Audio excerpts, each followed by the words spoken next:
As long as the right word, as long as the right word comes for you and you pick it and you run with it, you will see the difference. We're going to pray that the word that we'll hear today, the entrance of that word will bring light and understanding unto us.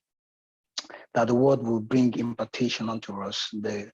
Every wrong concept, every wrong belief that we've held onto as relating to marriages and how to keep a proper balance in relationship, that this word of the Lord will bring about a light onto that path in the name of Jesus. Lord, we thank you because we know, Lord, that indeed the entrance of your word brings light and understanding, Lord. We ask that even as we share, as we deliberate this afternoon, Lord, that the right word that we need for this moment and this season in our relationship and marriages, Lord, that it will comfort, Lord, in the name of Jesus Christ. The word that will bring the light to every wrong concept that we've heard onto. The word will comfort this afternoon in the name of Jesus Christ. This word will move us forward. It will not just be another Zoom meeting. It will be a Zoom meeting that we will remember for a long time to come in the name of Jesus Christ. Lord, your word says that where 2 or 3 are gathered, in your name, Lord, that your spirit is always there. So, Lord, we're thanking you because we know that you are with us, Lord. And everything that we will do today will bring about a transformation in the name of Jesus. For the marriages that are struggling, oh Lord, the right word, the right actions will be imparted in their heart today in the name of Jesus. And for those that look seemingly good, it will get better in the mighty name of Jesus. That the word that we need for this moment will comfort for us in the mighty name of Jesus. We're also going to pray for everyone that will handle any section, be it the breakout rooms, the facilitator herself, that the right words that we need will come in those various meetings in the name of Jesus. That what we need for this moment, well, every of the section of this meeting will be a life transforming section in the name of Jesus Christ. Lord, we thank you because we know that that which is committed into your hands, you are able to keep, Lord. And so, Lord, we are committing this meeting into your hands, and we ask that you keep every aspect of it in the mighty name of Jesus Christ. Lord, we know, Lord, that the enemy, the accuser, is after the home, but we are not ignorant of his devices. So we begin to exercise the authority that we have by faith in Christ Jesus, and we rebuke every encroachment of the enemies by the power in the name of Jesus. We raise the standard of the Lord against it in the name of Jesus Christ. We decree that your counsel, your thought, and your purpose for marriages will be the experiences of everyone that will tune in and for everyone that will watch later. In the mighty name of Jesus Christ, your thought of good and not of evil, to give us expected ends, Father, will be our experience in the mighty name of Jesus Christ. We thank you because we know you will do exceedingly, abundantly above that which you could think or ask of thee. For in Jesus' mighty name we have prayed. Amen. Amen. Thank you. Thank you so much. Thank you. I appreciate you. You know, I love you so much. That's my husband of 12 years, my friend of 15 years, my rider, ever supportive husband. I appreciate you. God bless you. God bless you for me and God bless you for the world. Okay, everyone. Good afternoon once again. And you're welcome to this coaching session. I am really excited to do this. Although I can't see your faces, and that's okay. You can just you can just switch off your cameras and just listen. Because I would want you to be attentive. Get your pen, get your paper or your book, because we'll be learning a lot today. So, but before we start, the topic is achieving balance in a one-sided marriage. And honestly, I thought of doing this like a year ago. My mind or the Holy Ghost has pointed me to this. I'd read books on that last year. But somehow I've just been dragging my feet and all that. But I just said, you know what, I'm just going to do this because I see a lot of people struggle in their marriages. And it gets to me, I'm wondering that you can do something about that. Some people feel that they've done all that they possibly know how to do, while some have just given up. So, and that's why I decided to do this, to let you know that there is hope and you can actually achieve balance in your marriage. You do not have to endure your marriage. You can enjoy your marriage You can make your marriage work. Your marriage can be beautiful, right? That's awesome. So that's the reason why I am doing this. And so everything that we'll be talking around today will basically be teaching us how. Some people will say that before we go into it, I think that maybe I should introduce myself. Okay. Yeah. All right. So my name is Tebitokwe Imo, and I am a marriage counselor. I have been married 12 years, but professionally counseling couple. I've been counseling couples for a very long time. Funny story about how this started. Now, you know how you can talk to God that God, I want to know what I'm called for, what's my purpose, how do I impact my word, and all of that. What is the one thing that you want me to do? So this particular day, we are just having a discussion so many years ago, and my husband was just telling me that all this one that you're always worried about. Have you looked at your materials? Have you looked at the books that you have? Over 90% of your books are on relationship, and this has even been before we got married. And I even look at my books right now, I see that 90% of my books are on relationships. Some people buy books on investment, and I go to the bookshop. Oh my God, I'm picking books on relationship, picking books on marriages. And I'm like, wow, that is so true. And then, of course, who will listen to me? I will just be married how many years? What would happen? But eventually, I took a step of faith and I started, and I have seen transformation on the groups that I lead. I've seen transformation in the life of the couples that I counsel. You understand? It's been simply amazing. I know that this is just a starting point. So my belief is simple. I believe that for you to be married, you require intentionality. For you to get your marriage to achieve balance, a lot of people go into marriage and they just begin to wing it. Oh, I can do, and then life happens and just see themselves apart, and they don't know what's happened. They don't know where. So I've asked couples sometimes that have issues. Okay, when did it start? What happened? And they can't even exactly pinpoint the place of conflict, or maybe the husband is saying, I think the turning point is this part, and the wife is saying, no, it's you had allowed life to happen to you. You have not been intentional about your marriage, and that's why you are at this point. So I believe that you have to be intentional about your marriage. And I do this. I do this. I do a lot of teachings. I do a lot of coaching sessions. I do a lot of counseling sessions on my Instagram, on my Facebook page, on my WhatsApp group page, on my status. Everyone that knows me knows I talk about relationship, and I do it joyfully. I do it without stress. And so basically, for the people that come to me, so I teach you general practical principles that you can apply to your marriage. If you truly apply it to your marriage, it will get you results. But I've also noticed that people sometimes know what to do, but they don't have the willpower to do that. And that's why I have put this coaching session together. That's one. And also the accountability group as well, too, together to help us begin to take steps towards the things that we are going to learn today. Yeah, so I counsel couples through conflict and challenging situations, and my objective really is to resolve and to get you to achieve balance in your relationship. And I tell you the gospel truth, So I tell couple when I'm counseling them that I am not for husband, I am not for wife, I am for your marriage. That's what I tell them. So whatever I'm telling you now, whatever things I point out to you, it's not because I'm trying to defend the husband, not because I'm trying to defend the wife, it's because I am for your marriage. Okay, and so if you are for your marriage, you have to work with me on this. And so everything I tell you is just to help you achieve balance in your marriage. I believe that there is not one issue that is not unresolvable.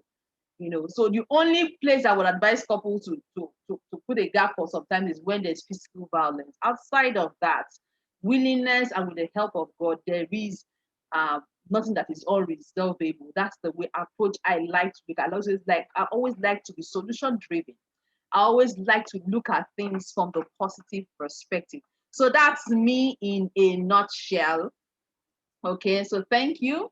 All right, so today, these are the things that we will be doing. It's a 3-hour session, 2.5-hour session at the moment. So we'll be looking at what it means to be in a one-sided marriage. So some people feel, oh, what do you mean? So when I put it up, somebody asked me that, which one is one-sided marriage again? I don't understand. And I'm like, okay, I had to explain to the person that it's not people that are in a marriage, but sometimes people are in a marriage relationship and they are so lonely. You understand? They are marriage, but they are so lonely. But some people are in a marriage relationship and they act very single. So how do you think their partner would feel? How do you think their partner will perceive this? Like, I'm the only one doing this. I'm the only one trying. I'm the only one, So we would look at the signs of a one-sided marriage, okay? And I always say that it's not conflict that is the problem in a marriage relationship or in relationship generally, is how you handle those conflicts, okay? So we'll also be looking at first thing first. What do I need to do? What do I think? I'm trying to work on my marriage. I'm tired and I'm exhausted. Would I want this to work? What is the first thing first? What do I need to do? Then we'll also look at the various parameters that we usually deploy as marriage counselors to help you determine the state of your marriage and to help you determine the particular area that you need to work on. For some people, they understand what the issue is. Some people, they think they understand what the issue is. Some of these tests, we will discuss them today, and then we'll do more of that in the accountability group, okay? But what we just do today is just to introduce you to some of those tests to help you know, it will help you determine certain areas of state in your marriage. And then when we get to the group, we will do that in-depthly. We'll look at what can really stop me from achieving balance. Is it my partner that will stop me from achieving this balance in my marriage? Is it me? What are the factors that can deter me from achieving balance in my marriage? In between this, please, let's can drop your comments, okay, in the comment section, and then I will read them up from time to time. And then we would go into, because I don't believe that some people will say, for you to achieve peace, just don't say anything. Take everything. That's what would make you achieve. I am not, that is not a sustainable strategy. Yeah. It's not a sustainable strategy for you to keep quiet and not to say anything. So whatever is done, whatever, if you don't like it, whatever your partner, you don't have an opinion in a marriage. Somebody had told me recently that I was counseling that, I think that's the strategy that can work for me to just not say anything. I don't have an opinion. Let me just act like a dummy. And like, is that sustainable even for you? That's not sustainable for you. You understand? So a lot of times is how we deliver our messages. How do I let my partner understand? Please let's mute ourselves so that we don't distract. So a lot of time is, how do I get my partner to understand me? How do I get my partner to hear me? How do I get? So that's what we'll be learning today. So get your books, as I said. So we're talking about handling difficult conversations and how I can manage huge conflicts. What are the steps? What are the strategies? Some of those things maybe you've applied, but you've not applied them very well. So looking at the ways you can apply them to actually get results. And the highlight of this session will be the discussions that we'll be having. So there will be time that we would have discussions that we'll have through the chat room, right? There'll be times, and then we will have a 1 hour breakout room session. So I'll be putting us and pairing us into rooms. So when the time comes, I would let you know, then I would allocate each of us into different rooms. We would have counselors in each of those rooms. And the essence, thank you so much. I have at least 3 counselors in my midst here. And of course, there's some people that are not my counselors, but there are counselors that are here as well too. So what they'll be doing basically is to listen to us. So if you have any question, you don't have to say it's you. You can say, oh, what if, make it situational, maybe because you don't want to expose yourself. It's okay, it's fine if you don't want that, but you can always ask those questions and our counselors will be there to direct you and to guide you on what you need to do. But of course, they can't do this in-depthly. At the end of the day, you might still need to join the accountability group to get us to do a step-by-step dimension of the issues in your marriage and advise you based on the peculiarity of your marriage. So that's going to be about. Some people have asked me in the group, oh, I need counseling, oh, I need it to some people. But for some people that we said, hey, come to the training and then you will have counselors readily available. Some people are here, they are pastors, and we can actually answer some of the questions as well too. All right, so thank you. Let's get right into this. I am excited and I hope you are as well too. So quickly, let's share the link with people in our WhatsApp group. It's not Facebook, please. We have a lot of people that they don't have right intention. So let's not share the link on WhatsApp groups on Facebook. But if you have maybe WhatsApp groups, you can share that so that they can also benefit from this as well too. So diving right into it quickly, how do you know you are in a one-sided marriage? How do you know you are in a one-sided marriage? We'll be looking at some of the signs right now. So number one is focus on your priorities differ. Both of you cannot just seem to agree on what to do. From little to major things, from minor things to major things, you can't just agree on what to do. So maybe the husband, for example, maybe wants to go into politics, and the wife is having none of it. I'm not going to support you. My career, what would happen to my career? Nobody's willing to make the sacrifice. But probably probably because one person has been making the sacrifices. And because of that, everybody just decides to go their own way. They are married though, but everybody just decides to do their own thing. There's no alignment in their priorities. Their priorities differ. So the goals that the husband and the things that the husband wants to achieve is different from the things that the wife wants to achieve. So that's on one aspect. That's how you can know that, okay. So, and then the things that the wife is doing, and then the children will suffer for it because maybe the husband will be traveling, the wife will be traveling, and the kids will be left on their own. There is no alignment of priorities. Everybody's just doing what they care. There is no alignment when it comes to finances. There's no alignment when it comes to emotions. There's no alignment when it comes to spirituality. Everybody just does what they want to do. You are in a one-sided marriage, okay? You do things on your own. Oh, I buy my money is always my own, and then I don't care whatever you do with your money. If I don't provide for the house, it hasn't gotten that worse for some people. You know, I just do my own thing. You do your own thing. Everybody, you come, hello, hi, and then that's it. Okay. And then the other thing is that there's a one-sided effort in majority areas. What do I mean by that?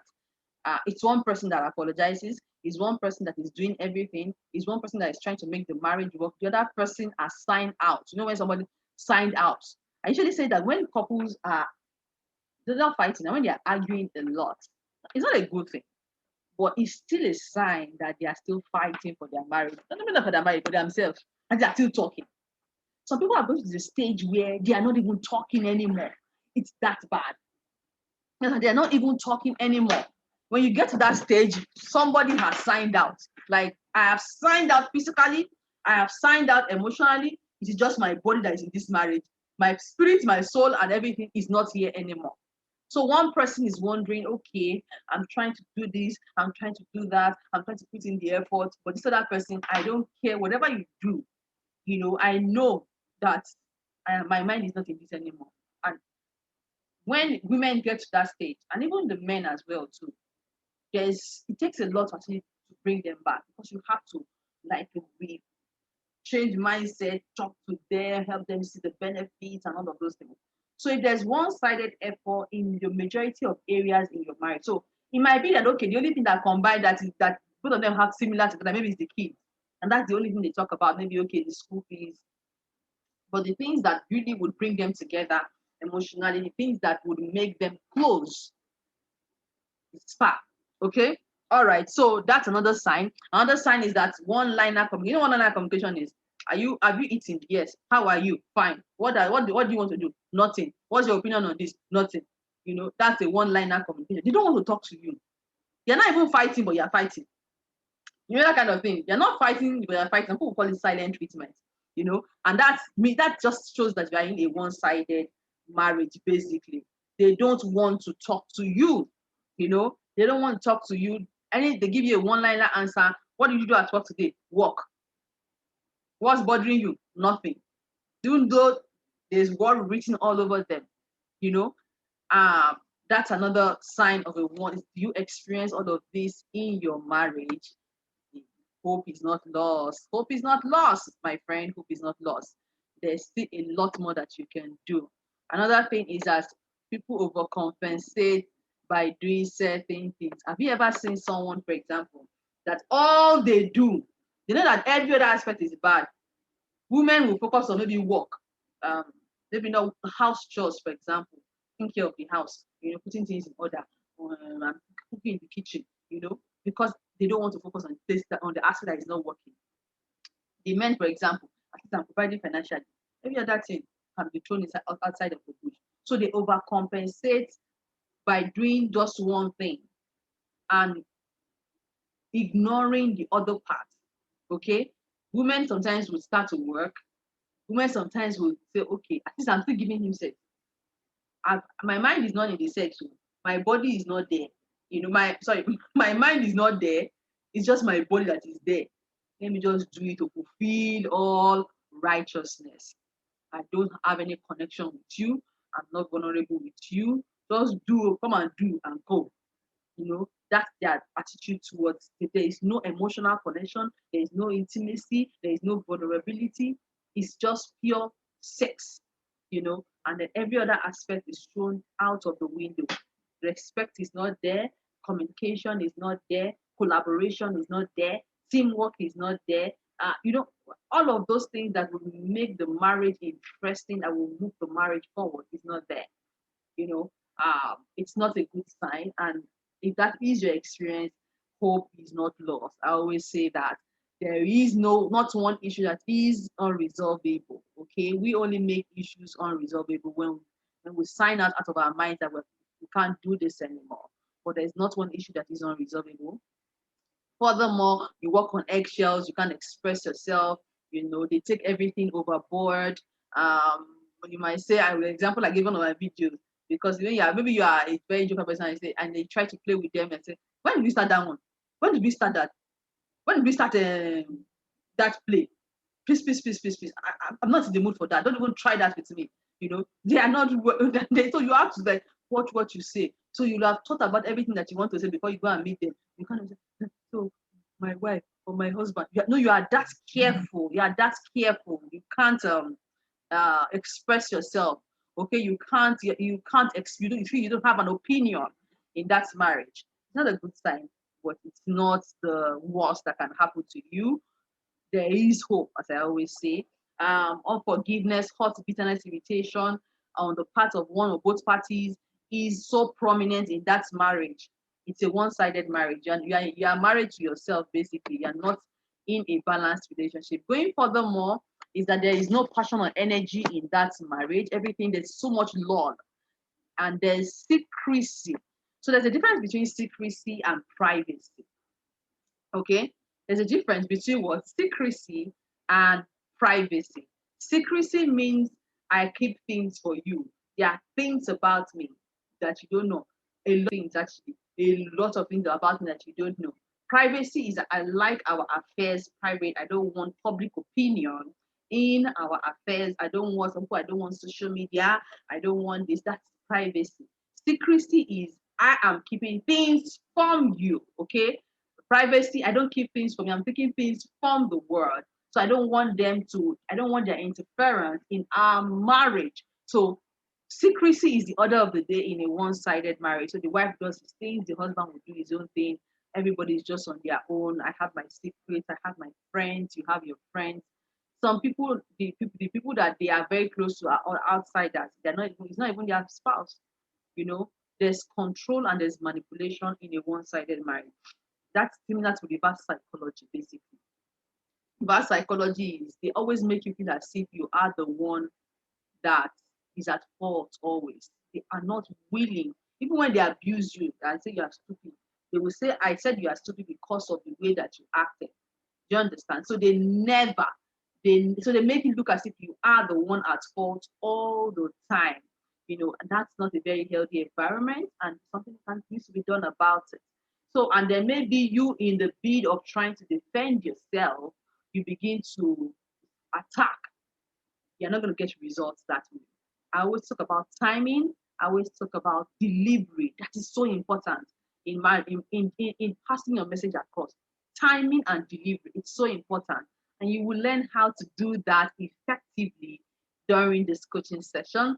Are you the only one apologizing? Are you exhausted? Is a marriage filled with so much criticism, comparison? Can't you see that Baja's wife? Oh my God, can't you see Temodu's husband? He bought her a Range Rover, or she did this. Oh, when we went to their house, can't you see how neat their house is? Can't you see how this? You can just this. So much criticism is the order of the day. What do you do in those kind of situations? Does that mean you have to live with that for the rest of your life? Will there be a change in that situation? Can there be a change in that situation? I am here to tell you that all issues are resolvable. Okay? Please get used to me saying that. Okay. All right, let us start. What is the first thing first? I don't know which part of my screen you can see now. Send me a chat. Let me know which part of my screen you can see. What is the heading of the screen? Okay, so that we are on the same page. What is the heading you can see on my screen right now? Please say something. First things first. First thing first. Okay. Self-discovery and self-care. Awesome. Thank you so much. Thank you. I just wanted to be sure that I had people following me. You know, Zoom meetings nowadays, sometimes when you're in Zoom meetings, people will just, I see some of those clips on social media. People just switch it on and they go and do other things and they're not listening. I just wanted to be sure that we are together. So thank you for staying with me. This is going to be a very exciting session. Alrighty. First thing first. So I have water here. Okay, but unfortunately I don't have cup, but I can just describe. So I have 2 cups and both one of the cup is empty or both cups are empty. That's even one of the example the pastor gave this morning. So, and I want to work on my marriage. I really want things to be different. But this is me and my cup is empty. If I pour into my partner's cup and there is nothing inside, what will happen? Nothing will happen because I am empty. Do you understand? I am empty, I am drained. So basically, what I'm saying is that you cannot pour for an empty cup. It's as simple as that. I am trying to work on my marriage. I am frustrated. I am this, I am that. What do I need to do first? You know, what do I need to do? Because some people, they know what to do, but they just don't know how to go about it. And that's because they have not done the first things first, which is self-discovery and self-care. Excuse me, which is okay. If I'm empty, there's nothing I can do. If I suppress my emotion, I'm going to blow just one day. I'm just going to blow out one day. I don't want to suppress my emotions. I want to be able to express it in a healthy way that will get my partner to listen. But the first things first is self-discovery. How do I discover who I am? Because I can't pour for an empty cup. If I have a negative mindset, there's no how. There is no how that my outlook or my response will be positive. So number one, I have listed like 1, 2, 3, 4, 5, 6, 7, like 7 or 8 things that can help you discover self. So, and the first thing I have here is affirmation. Who do you think you are? Who do you think you are? Is your self-worth based on what your partner has done or what your partner hasn't done? Do you anchor your self-worth on the reaction of your partner? You know, so when I talk to people and I give them affirmations, you know affirmations now, you say, I'm this, I am bold, I am courageous, you know, I am head and not tail, all of those confessions or affirmations, as we say, call those things. When I give them those affirmations, I ask them to put why. Because when you don't know why you are those things, it's just be words coming out of your mouth. Okay? So I am bold, I am confident, I am a person of impact, I am influential. Why? Why are you all those things? When you're able to think through the why you are all of those things, it begins to sink in. I have seen situations where people allow the things that happen in their marriage define who they are. So they begin to feel a lack of self-worth. They begin to lose self-esteem and self-confidence because someone, maybe their partner, told them that you are not worth it. So your marriage is important. Your marriage is it's important to you, but that's not the entirety of your life. If you don't affirm yourself, if you don't take care of your self-confidence, there is no how you will be able to give and even help your partner to see your perspective. For some people, their response to those things will be to lash out. Some people, they internalize it. Am I truly worth it? Am I truly this? So when I give people affirmations, more than the affirmations, I ask them, why are you these things? Go and think about it. Go and think about it. Your entire life is not a failure because things are not working in your marriage. Absolutely not. Oh, maybe, oh, of course you are a child. I have a child. So begin to think about the things that are working in your life. So and begin to affirm yourself and have a deeper understanding of that affirmation. That is what will help you. Okay? Not just saying, I am this, I am that, I am the light of the world. What does it mean to me that I am the light of the world? I impact my generation. And you know, we church folks are very quick to give affirmations, but affirmation just by the word of mouth, you know, without getting without it's resonating in your mind, is not going to do anything. It's out of the abundance of the heart, out of that your mouth will speak. So if it's just a face value and then it's not entering your heart, it's not going to do anything to you. It's not going to do anything to you. So when you give yourself affirmation, ask yourself, why am I these things? Then so that's very, very important. So that's what I would say on affirmation. So if you join the accountability group, I won't just be giving you affirmations. I'll be telling you to tell me why, because you would know why. What are the things you would know why? And it's not just about the things that are working in your life. It's about the things that God has called you. It's about what God has called you. Why am I these things? Do you understand? So you need to think about every time you take confessions, even from the word, you need to say, because God has called me this, because I know that. So you need to understand this from the inside. Okay? That's one affirmation. That's how you can do self-discovery and self-care. So when you think about self-care, a lot of times you think about that, oh, I'm on the beach, oh, I'm sitting, something, watching a movie, oh, it's Netflix and chill. That's self-care. Well, it's part of self-care, but it's much more than that. It's having a deeper understanding of who you are. That's what self-care is. And that's what I am telling you. I'm preaching to you. I'm not preaching, I'm teaching actually. Before some of you start calling me pastor. So that's what I'm telling you, right? So the second thing is perspective overhaul. What is a perspective overhaul? It's a total mindset shift, mindset change about marriage. Do you think your marriage can work?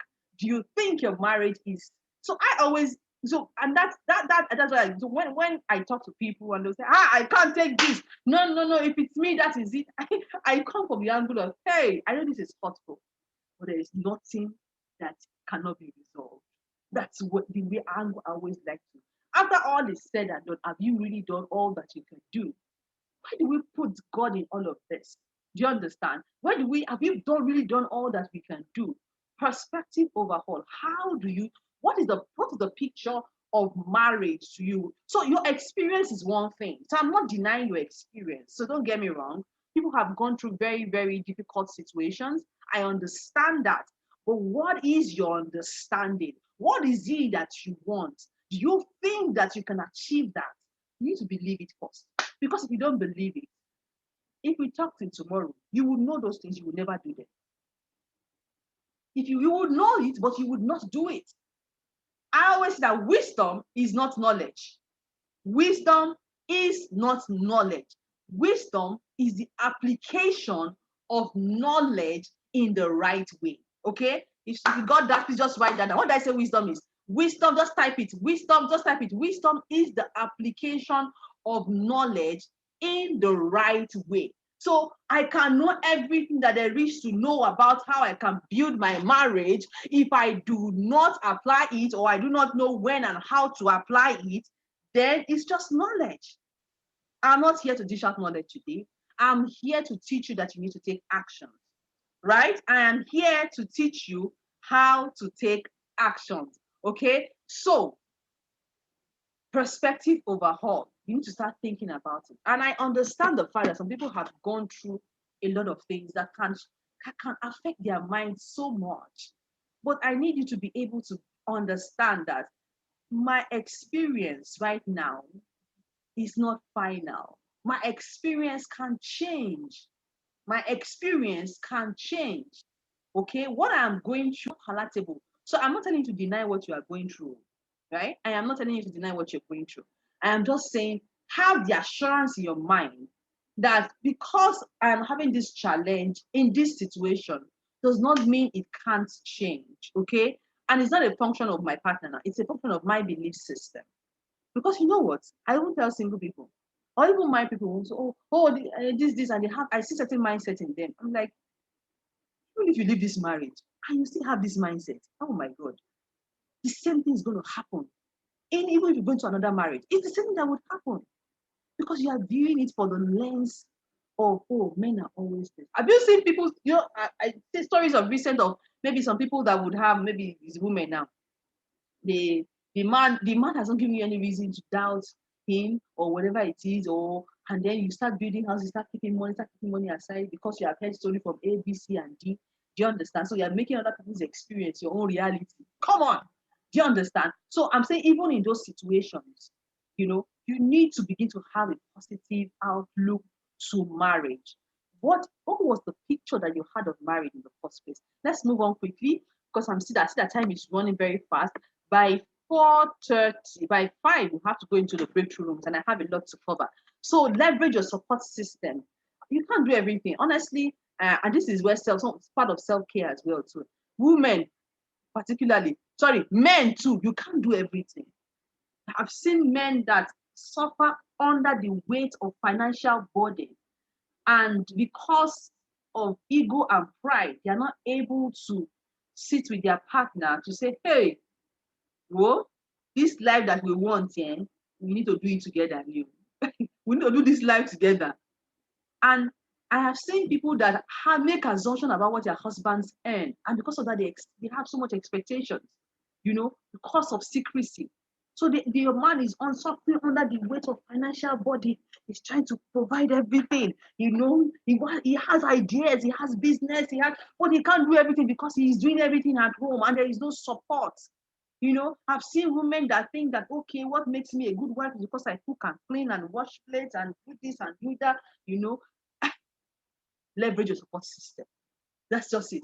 Leverage your support system. You can't do everything. What you can, how leaders are able to delegate responsibility. Although there's something that you can't delegate in marriage anyway. So, but that being able to know what to delegate. Okay? Being able to know my support system and what they can do. Some people cannot take time out with their spouse because they have because they feel that, oh, okay, we will take it when the children grow up and they go to boarding house, or maybe when they go to university, And so they prioritize. Parenting is beautiful. They prioritize the parenting above each other. So they prioritize the children. Let me say parenting. Prioritize the children above relationship with each other. So when the children leave, you see them interfering into the life of the children because they don't have a relationship with themselves anymore. They're not friends. Even when they were friends at the beginning, they've actually thrown all of that out of the window. So they're not friends anymore. So they start dipping their mouth into what does not concern them in the life of their children. And that's because they're not, and their husbands are alive or their wives are alive.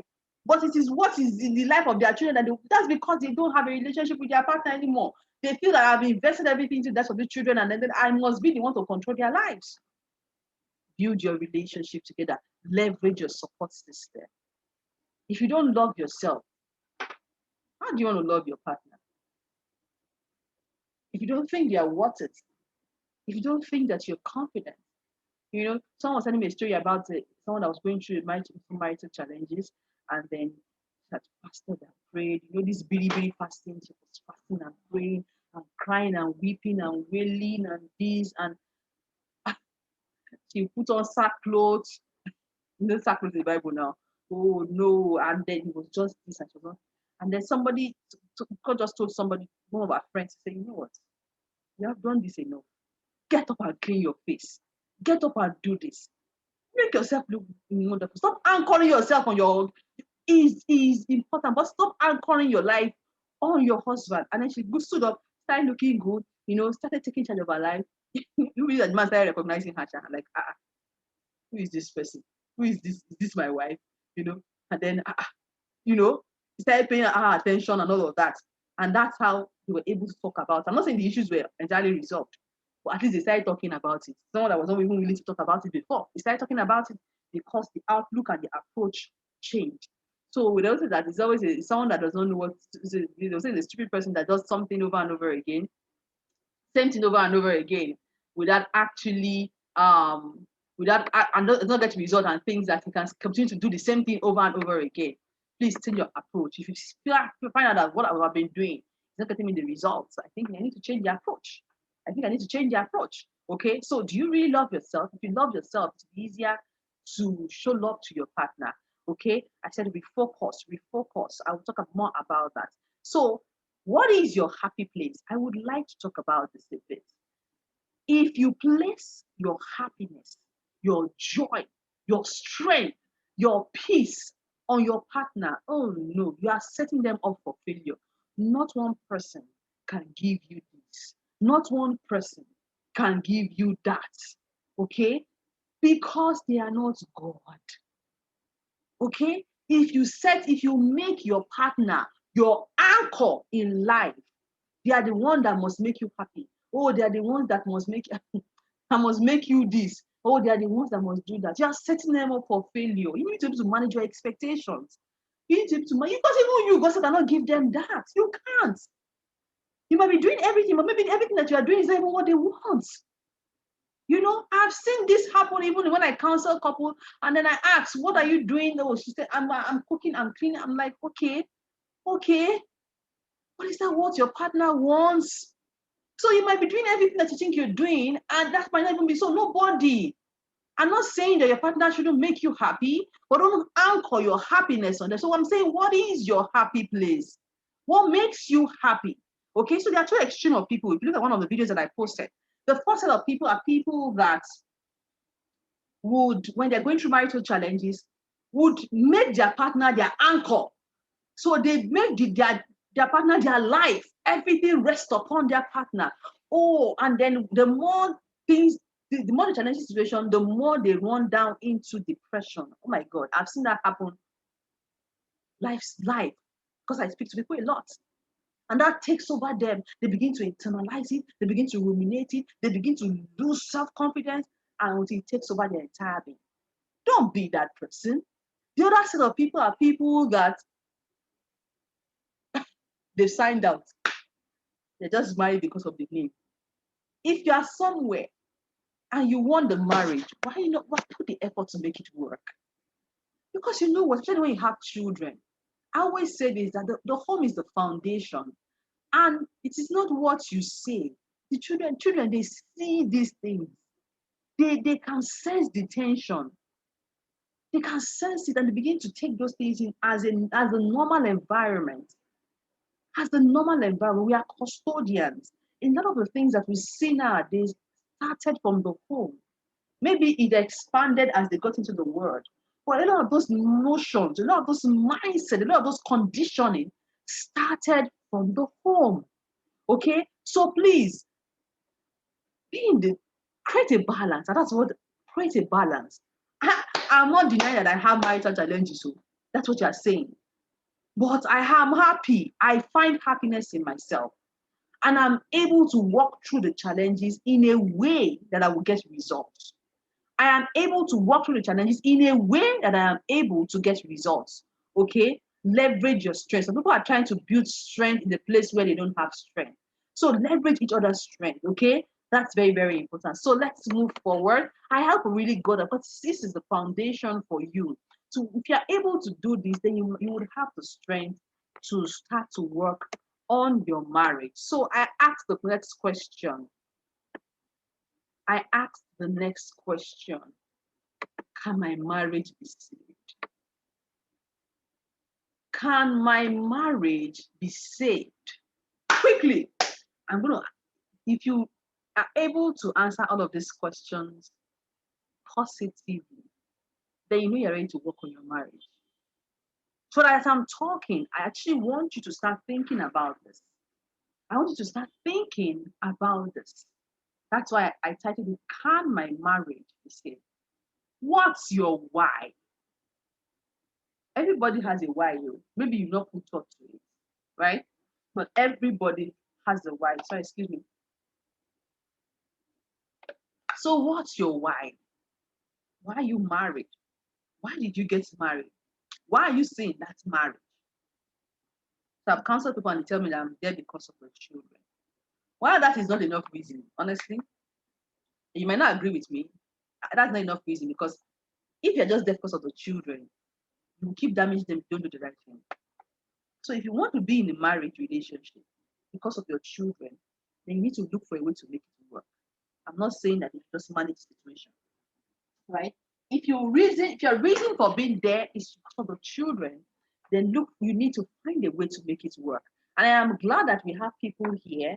I'm glad that people are beginning to take counseling much more seriously, because in well, it's still a growing sector, right? But people are beginning to take it much more seriously now, in the sense that they are willing to see a counselor when they are going through challenges. But people will just wing it and not just living like that now, you know. So what is your why?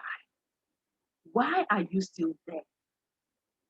Why are you still there? I'm not saying your why might not be adequate, you know, but what is your why? At least understand why you want to be there in the first place. Then, is my reason sufficient? Is my reason sufficient? Some people, the reason why they're saying that marriage is because of the money. Maybe they don't have the financial capacity to stay on their own.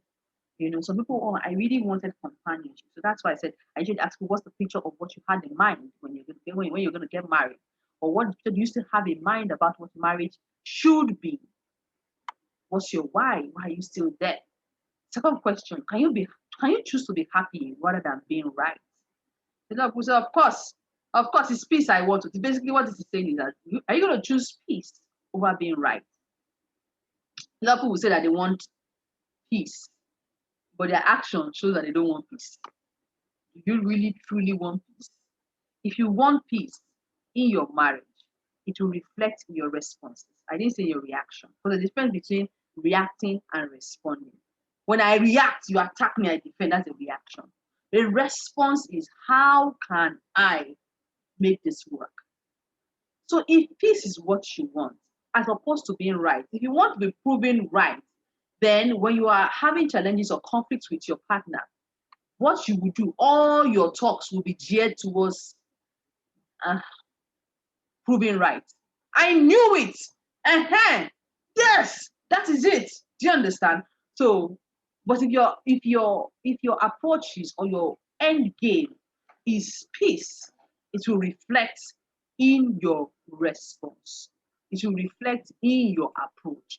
Quickly, are you willing to move your position on how you approach, engage, and you respond? Okay, that's very, very important, because if you think that if I mentioned earlier that if you know that the approach that you're taking is not giving you the results, why don't you change the approach? Someone will say that if you want change and then you're not taking the steps, are you a tree? You're not stuck to the ground. You can move position, you can change your approach, you can change the way you respond, you can change the way you engage, and that's what I'm going to teach you today. Okay, so please, let's continue to share the link in our groups. We have 27 people now. Thank you so much for still staying on. This is just the beginning. Let's continue. Okay, so can you stop playing the blame game and get real about yourself? So in the course of my counseling, I always make people take responsibility for their part in the issue. Oh, he's the most clinical person. She's the most clinical person. You have a part to play. I said that this state that you are in right now, it is not only your partner that made you get to that state. If you want to be truthful to yourself, what role have you played in the situation of things? What role have you played in the situation of things? Okay, you need to be truthful to yourself. Okay, and that's when you can start seeing results. That's when you can take responsibility for where you are. That is very, very important. So, can you stop playing the blame game and assess the situation, no matter how bad it is? I've counseled couple, these are even very difficult situations, where, and then after we got to a while, I will make you take responsibility, right? And then one of the partners started saying, oh yeah, thinking about this now, I stopped caring.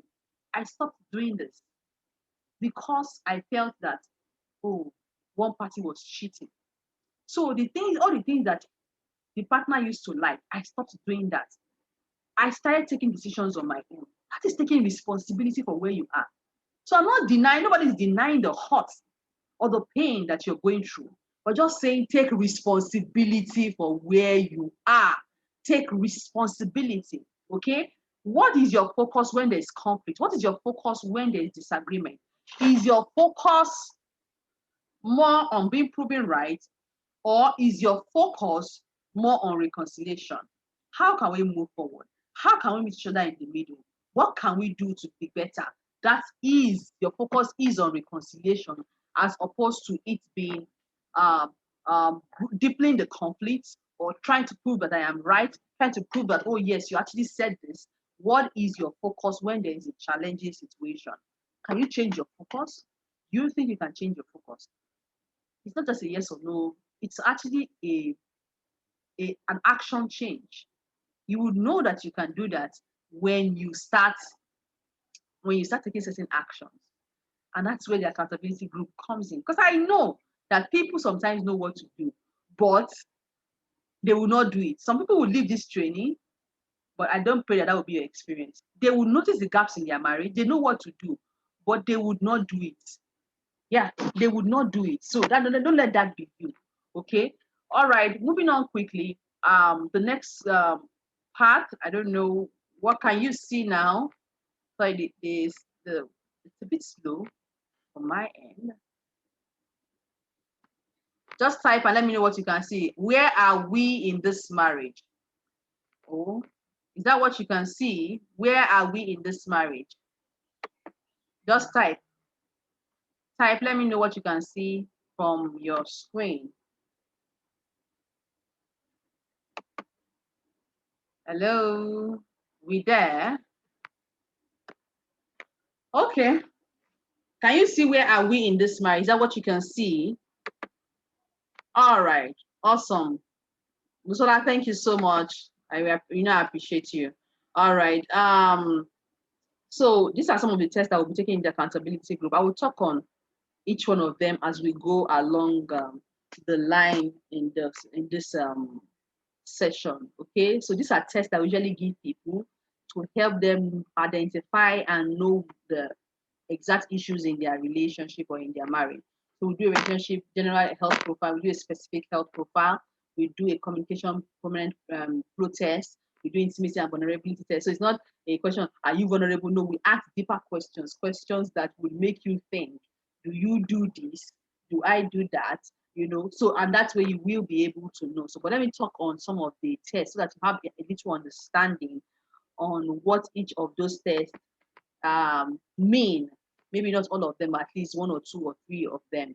So basically, the first test is the general and specific relationship health profile test.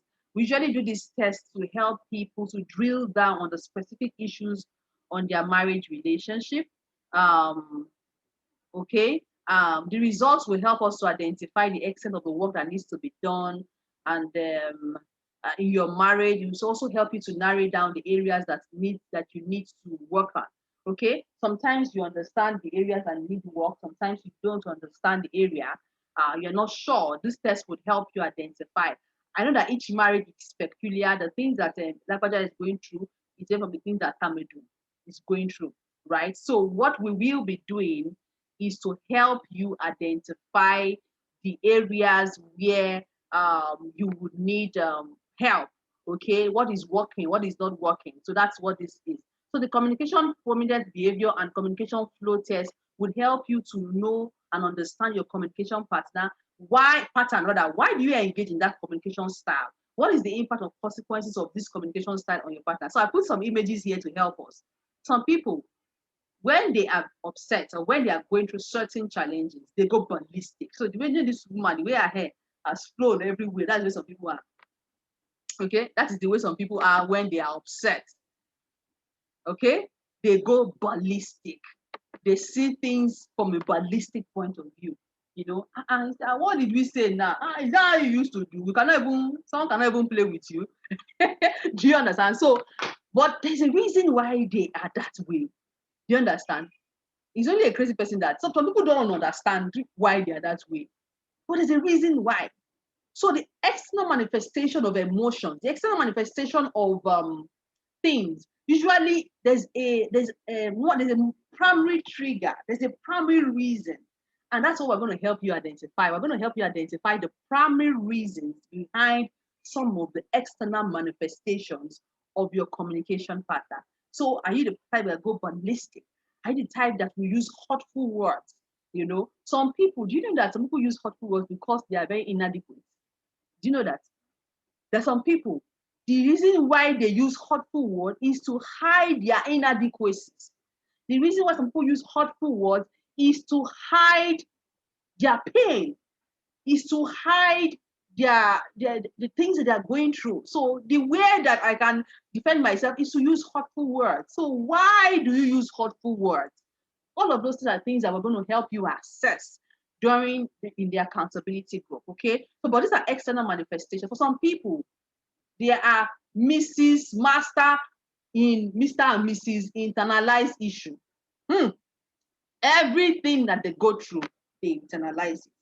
As some people are telling them, they begin to think about it. They begin to ruminate on it. They begin to other things that are important. So even some people that are not, for some people that are not even important to them, they begin to internalize it, ruminate on it. Oh, is it really like this? Oh, maybe it's like that too. Maybe it's like this thing. And they begin to let it affect them. So the hearts begin to come from the inside. Some people, their style is defensive. They are battle ready in their marriage. Everything you say one, I give you boom, boom, boom. You say two, I give you 4, 2, 3, 4, 5, like that. They are defensive. Their partner says no. The answer is really no. They say yes, yes, yes. Or their partner says yes. They're coming, no, no, no. They don't even want to hear. Everything about them is defensive. It might just be that they feel like if I compromise, if I see from his perspective, if I see from her perspective, it shows a sign of weakness. So why am I really defensive? Why am I that way? What is the reason? All of these things are your communication prominent test and pattern, and would help you assess those situations so you can start dealing with them before it destroys your mind. So that's what the communication prominent behavior and the flow test will do for you. So I just mentioned some examples here so that we can have a better understanding on what it says. So the intimacy and vulnerability text, for example, will tell you how intimate you are, how vulnerable you are. Intimacy is not only sex, okay? So that's what some of the tests. So what are the factors that are contributing to your lack of vulnerability? Some of it might not even have anything to do with your partner. You will be shocked that some of these things are things that some of the conditions that you have carried from that you've had from when you were very, very, very, very young. You will be shocked that some of this vulnerability is not because of what your partner did or didn't do. It might just be because of some condition that you grew up knowing. It might just be some condition from church. You'll be amazed. A lot of Christian wives have problems sexually because of some conditioning. Oh, because the Bible says we shouldn't have premarital sex. The Bible did not say sex is bad. It didn't say sex is bad. So people now condition maybe as a coping mechanism as they were going through their singlehood phase. They just said sex is bad. It's like murder in their mind. So getting into a marriage relationship, it becomes very difficult for them to switch. That sex is now good. Okay, it's good now, but it's something that we cannot do that God will be happy with. You know, that is a whole topic on its own. That is a whole topic on its own. And so people bring in those conditioning into their marriage relationship, and they begin to be so stiff. They can't say things. They can't, they can't do things. Vulnerability is so hard for them. So all of these tests are things that we will do much more. We can't do all of that during this session. But we would dwell more on that. What's your sex life like? What do you want more? Do they want more? How can we meet each other in the middle? Do I see sex as a form of connection, or is it a duty or a sense of responsibility? Am I willing to make adjustments to connect to my partner? Is my partner willing to make some adjustments? All of those things are things that we will be looking at one after the other. So yeah, what can stop me from achieving balance in my marriage? I'm going to go into the next place is discussion. So we're going to discuss. We'll have a break. Not a break, actually. We're going to, I won't call it a break. We're going to start chatting. I'm going to ask some questions and then you answer me, okay? Because I don't want to just be teaching. I want to get feedback from you as well too. So what are the things? All of the things that you see surrounding this my screen, from unforgiveness to hurt to unchanging perspective to heartbreak to bitterness to anger. If you don't deal with these things, there is no how you can achieve balance in marriage. Somebody said marriage is a union of forgivers. And that person is not far from the truth. So people have preconceived notion about what forgiveness really is. Forgiveness does not mean that, oh, I'm enjoying this thing that you are doing. Just be abusing me. Just be disrespecting me. That's not what forgiveness is. Forgiveness is not saying that those things are okay. It doesn't mean that those things are okay. But forgiveness is that I am not allowing the negativity of those actions to rest on me.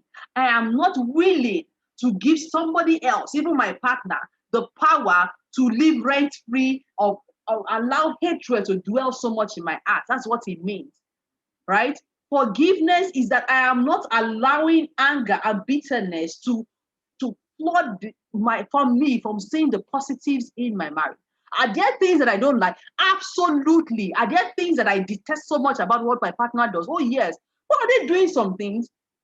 Some people mean, oh, he's always like that, she's always like that. And I said, come on. I asked you when we started counseling, and you were able to identify 5, 10 things that this person does so well. Why then are you beginning to wrap around their whole existence around that one thing that they have done?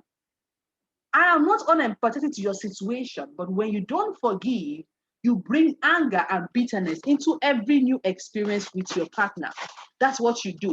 You bring anger and bitterness into every new experience with your partner. So I don't want you to see forgiveness as something that you're giving your partner. It's something that you're giving yourself. It is something that you're giving yourself.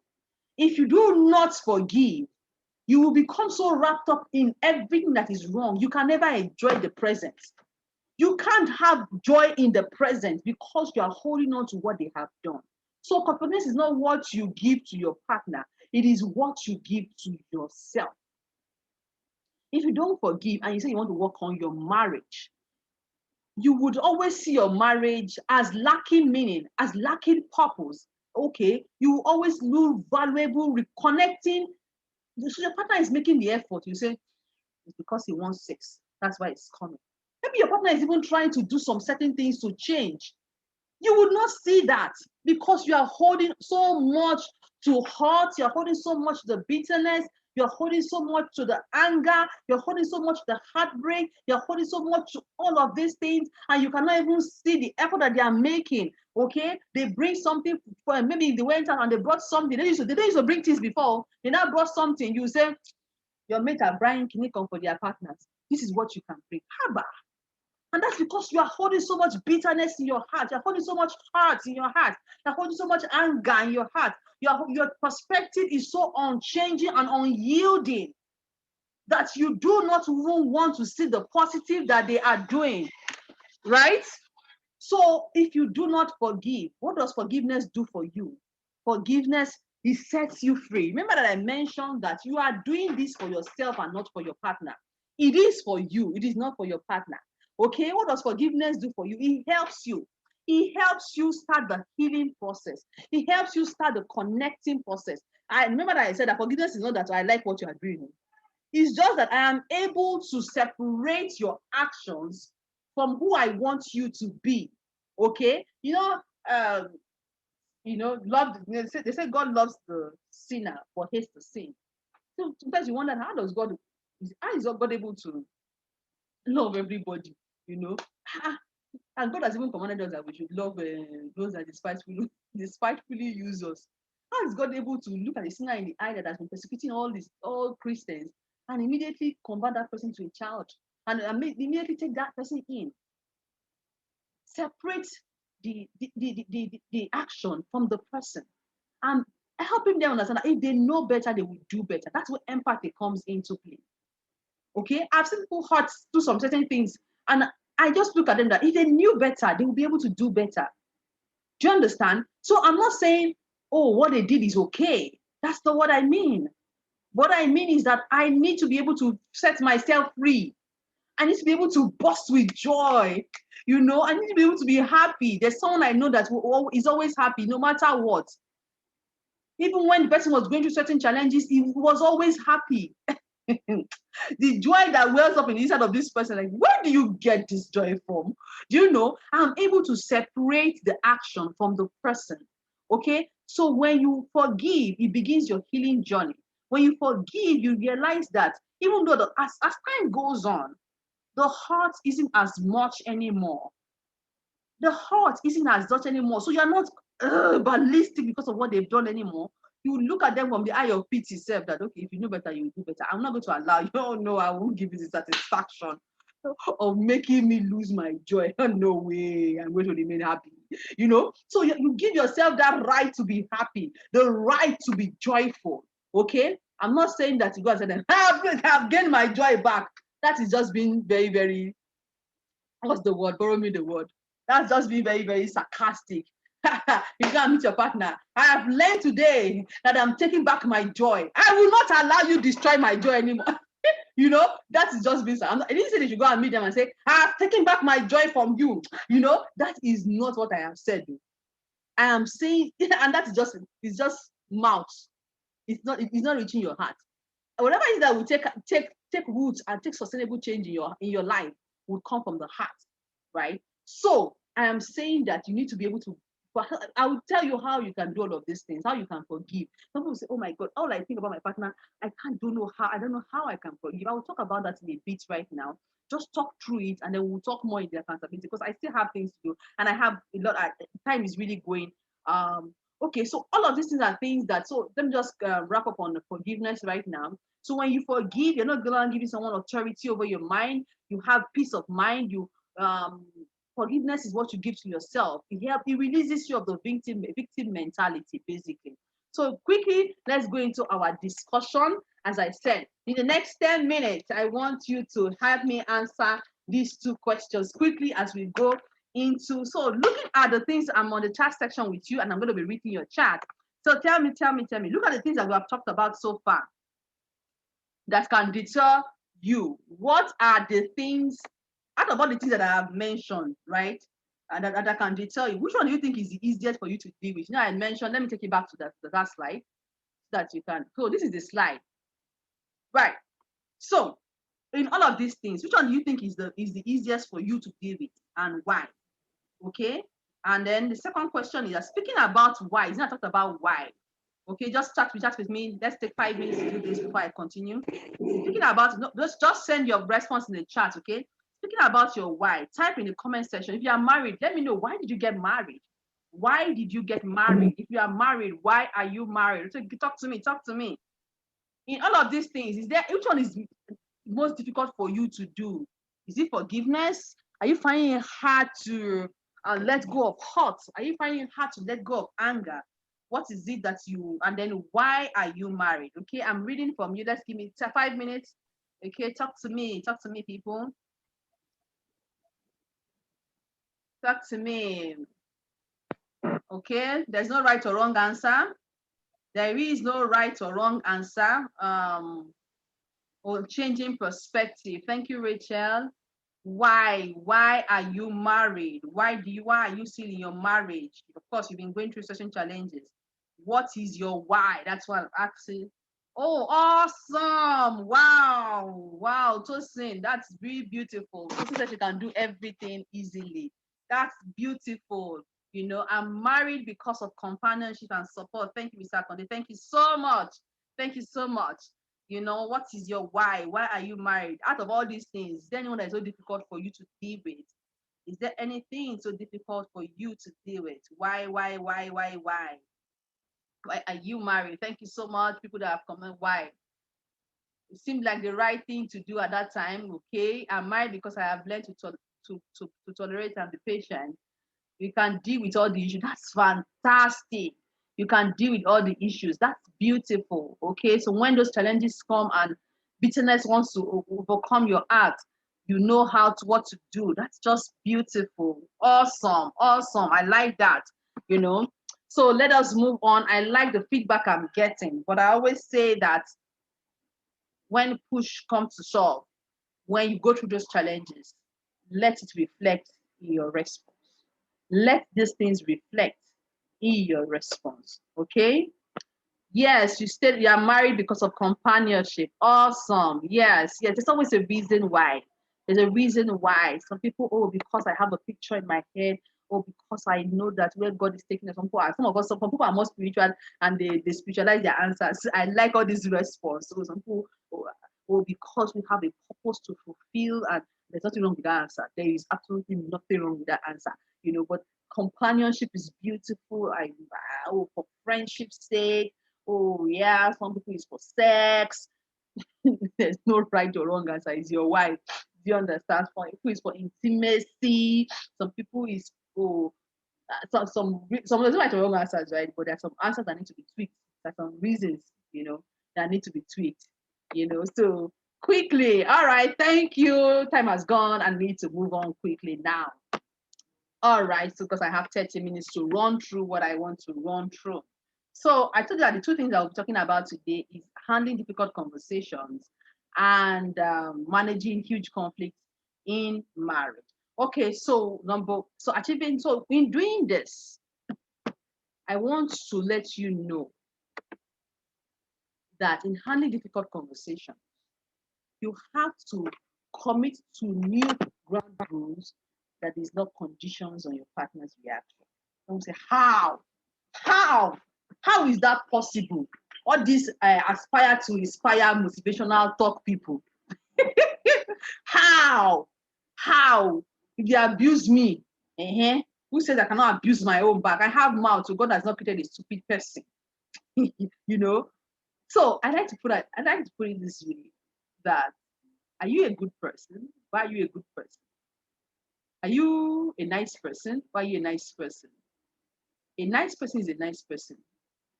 A friendly person is a friendly person. A lot of us, or a lot of people, have allowed the actions of other people to change the essence of who they are. So I am a nice person. I will never use hurtful words on people. So because my partner has used hurtful words, does that mean I should use hurtful words? Is that who you really are? Is that who you really are? Oh, of course no, that's not who I am. Then stick to who you are. Stick to who you are.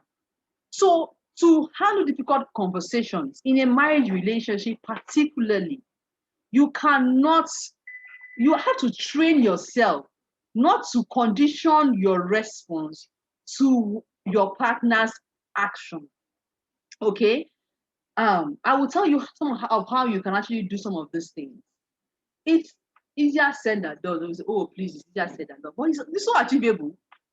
It is so achievable. Someone was giving a testimony, or someone was talking about the challenges that she was going through with, was it her mother-in-law at the time? And then she noticed that the mother-in-law they were living together, they probably didn't have a choice.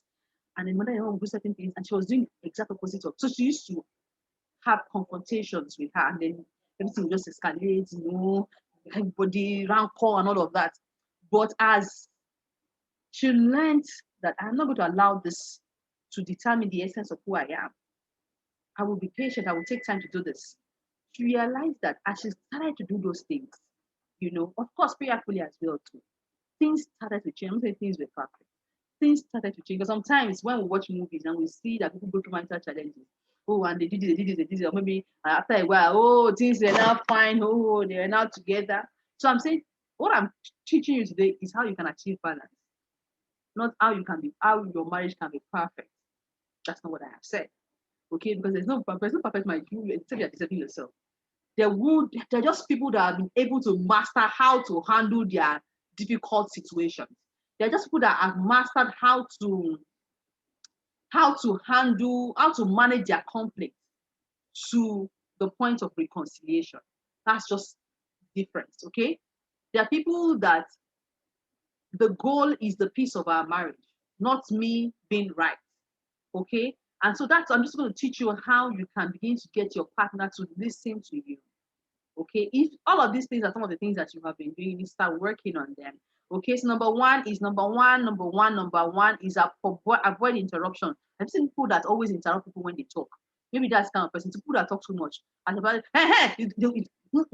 allow them finish. Allow them talk. Okay, begin to maybe instead of talking, begin to listen to, not listen to respond.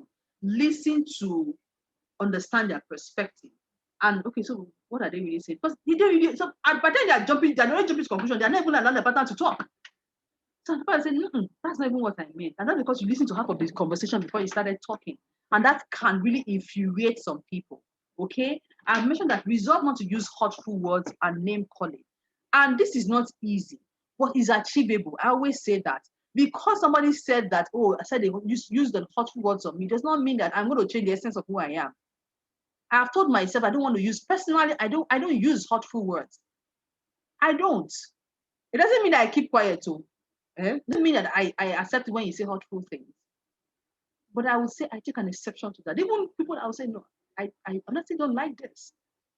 I'm not talking about my husband. I'm talking about generally, and that is me. I'm not going to allow somebody's bad behavior to change who I am. So because they use hurtful, doesn't mean I would use hurtful words. I'm committed in my mind that I'm not going to use hurtful words. Okay? So recently I was speaking with someone, and then in anger, the person, one of the partner, has said that fuck off, something like that. So, and I'm like, that's hurtful. See, it's like get lost. It's not get lost. See, I say either fuck off or get lost or get out of here. It's hurtful. Whether the main creature that you choose, fuck off, get lost, it is hurtful. So be mindful of your delivery. That's very important. The other one I want to mention is making threats. Hey, Jesus, some people, any small thing. I am done with you. Is it because I'm coping with you? I am done with this marriage. I am done. I'm not going to sleep with you anymore. I'm not going to provide anymore. I won't cook for you again. Threats upon threats will get you nothing. Maybe your partner is a person that used to apologize before when you threaten them. One day they will call your bluff. They will call your bluff and like, you know what? Or I'm packing my small things. You know what? It's because I'm copying this marriage. I'm done. I carry my box. I start packing my things. They'll not be looking at it. And it can even help you unpack it and throw it away. Please stop making threats. Is that what will get you the results that you want? Stop. So avoid making threats. That is one of the things that you should bear in mind when you want to handle difficult conversations. So what I'm talking about now are the things that you need to avoid when you want to have a conversation. But the things that you need to do, I will talk more on that. Apologize for your part in the conflict and how that made them feel. Now, people will tell me that they said hurtful things to me. Remember I mentioned about losing the victim mentality. Lose the victim mentality. In every conflict, there is always someone's part to play. In every degenerated conflict, there is always a part that you have played. So what you are apologizing for is the part that you had to play. Some people say, he called me stupid. I used to apologize to him to calling me stupid. That's not what I have said. I've said apologize for your own part in the conflict. And your delivery is very important. Say, hey, so in this our conflict right now, and they taught us to apologize for the part. So I know that the reason what I did in this case is that I did this one. So that is the part I have to play. That's what I'm apologizing for. You're just a troublesome person. That's who you are. You are just a troublesome person. Okay? Apologize for your own part in the conflict. And your parts can range from simple things to mundane things to very, very large things. I apologize for my reactions. I apologize because I know that my expressions may have communicated some certain things. And that is not the intention. I apologize that maybe my reaction, my gestures may have made you feel as if, but that was not my intention. So you're apologizing for your own part. And if you think it deep and if you understand that you had a part to play in all of this, okay? So I always say that sometimes it might be necessary for you to take time out. You know, there's some things that, there's some conflict that are beginning to get very, very heated. And you know that if care is not taken, you would say the wrong things. Take time out as opposed to storming out. Time out is not storming out, okay? Some people says, I've counted some people that they will say, oh, they will not have time and they'll just end the call, boom! Or they'll just walk out, bang the door, boom! You know, and then the other partner says, I hate this. Why is she doing that? And we told we said we should take time out. I just say storm out. You know what, honey? I'm beginning to get really upset. And I might not be able to come here. I don't want to say the wrong things. And time out. Maybe you can't talk about that one long. You just say, can we take time out?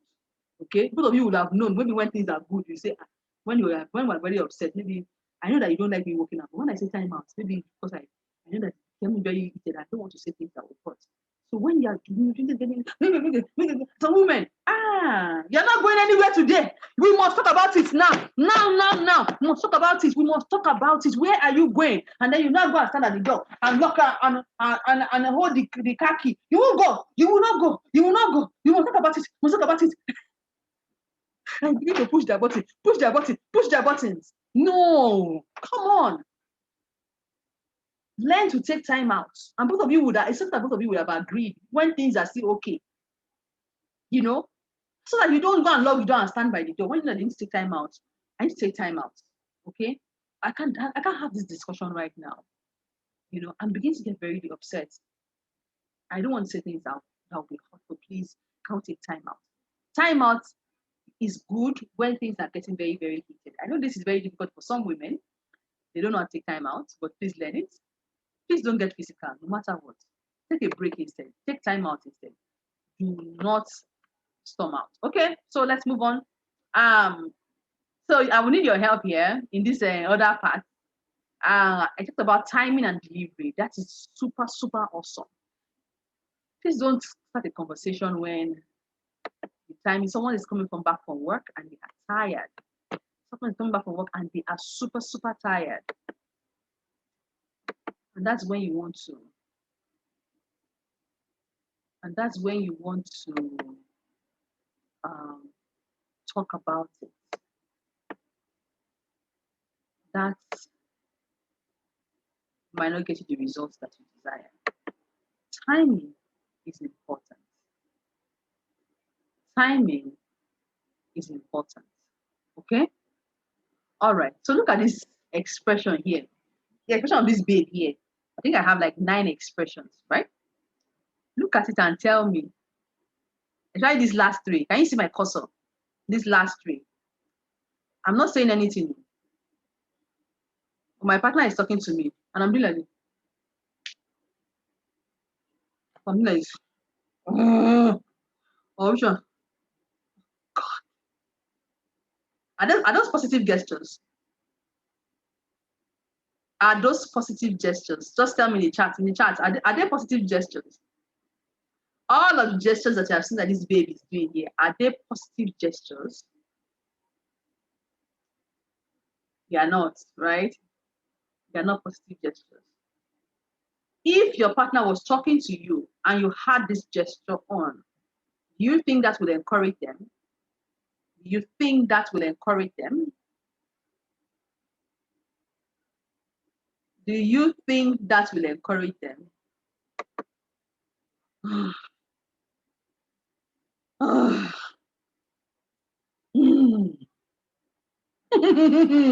Some people will not say anything.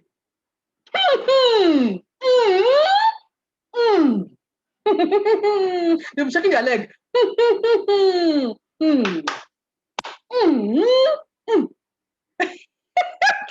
you think that will encourage them? It will be so annoying. So maybe they are trying to. So they say we should not talk. Okay. You know, it will annoy them. You are infuriated. You're not saying anything, but you are saying everything. You're not saying anything, but you are saying every single thing. Your action is saying everything. You know, some people say, "Oh, you're stupid." Some people say, "Oh my God, I feel like killing you." Look at this reaction now. Of if I had a gun, I would kill you. That's what I was actually saying, basically. This one, like this action here is like this one, but this particular one, like this guy is stupid. You know, that's what you are saying.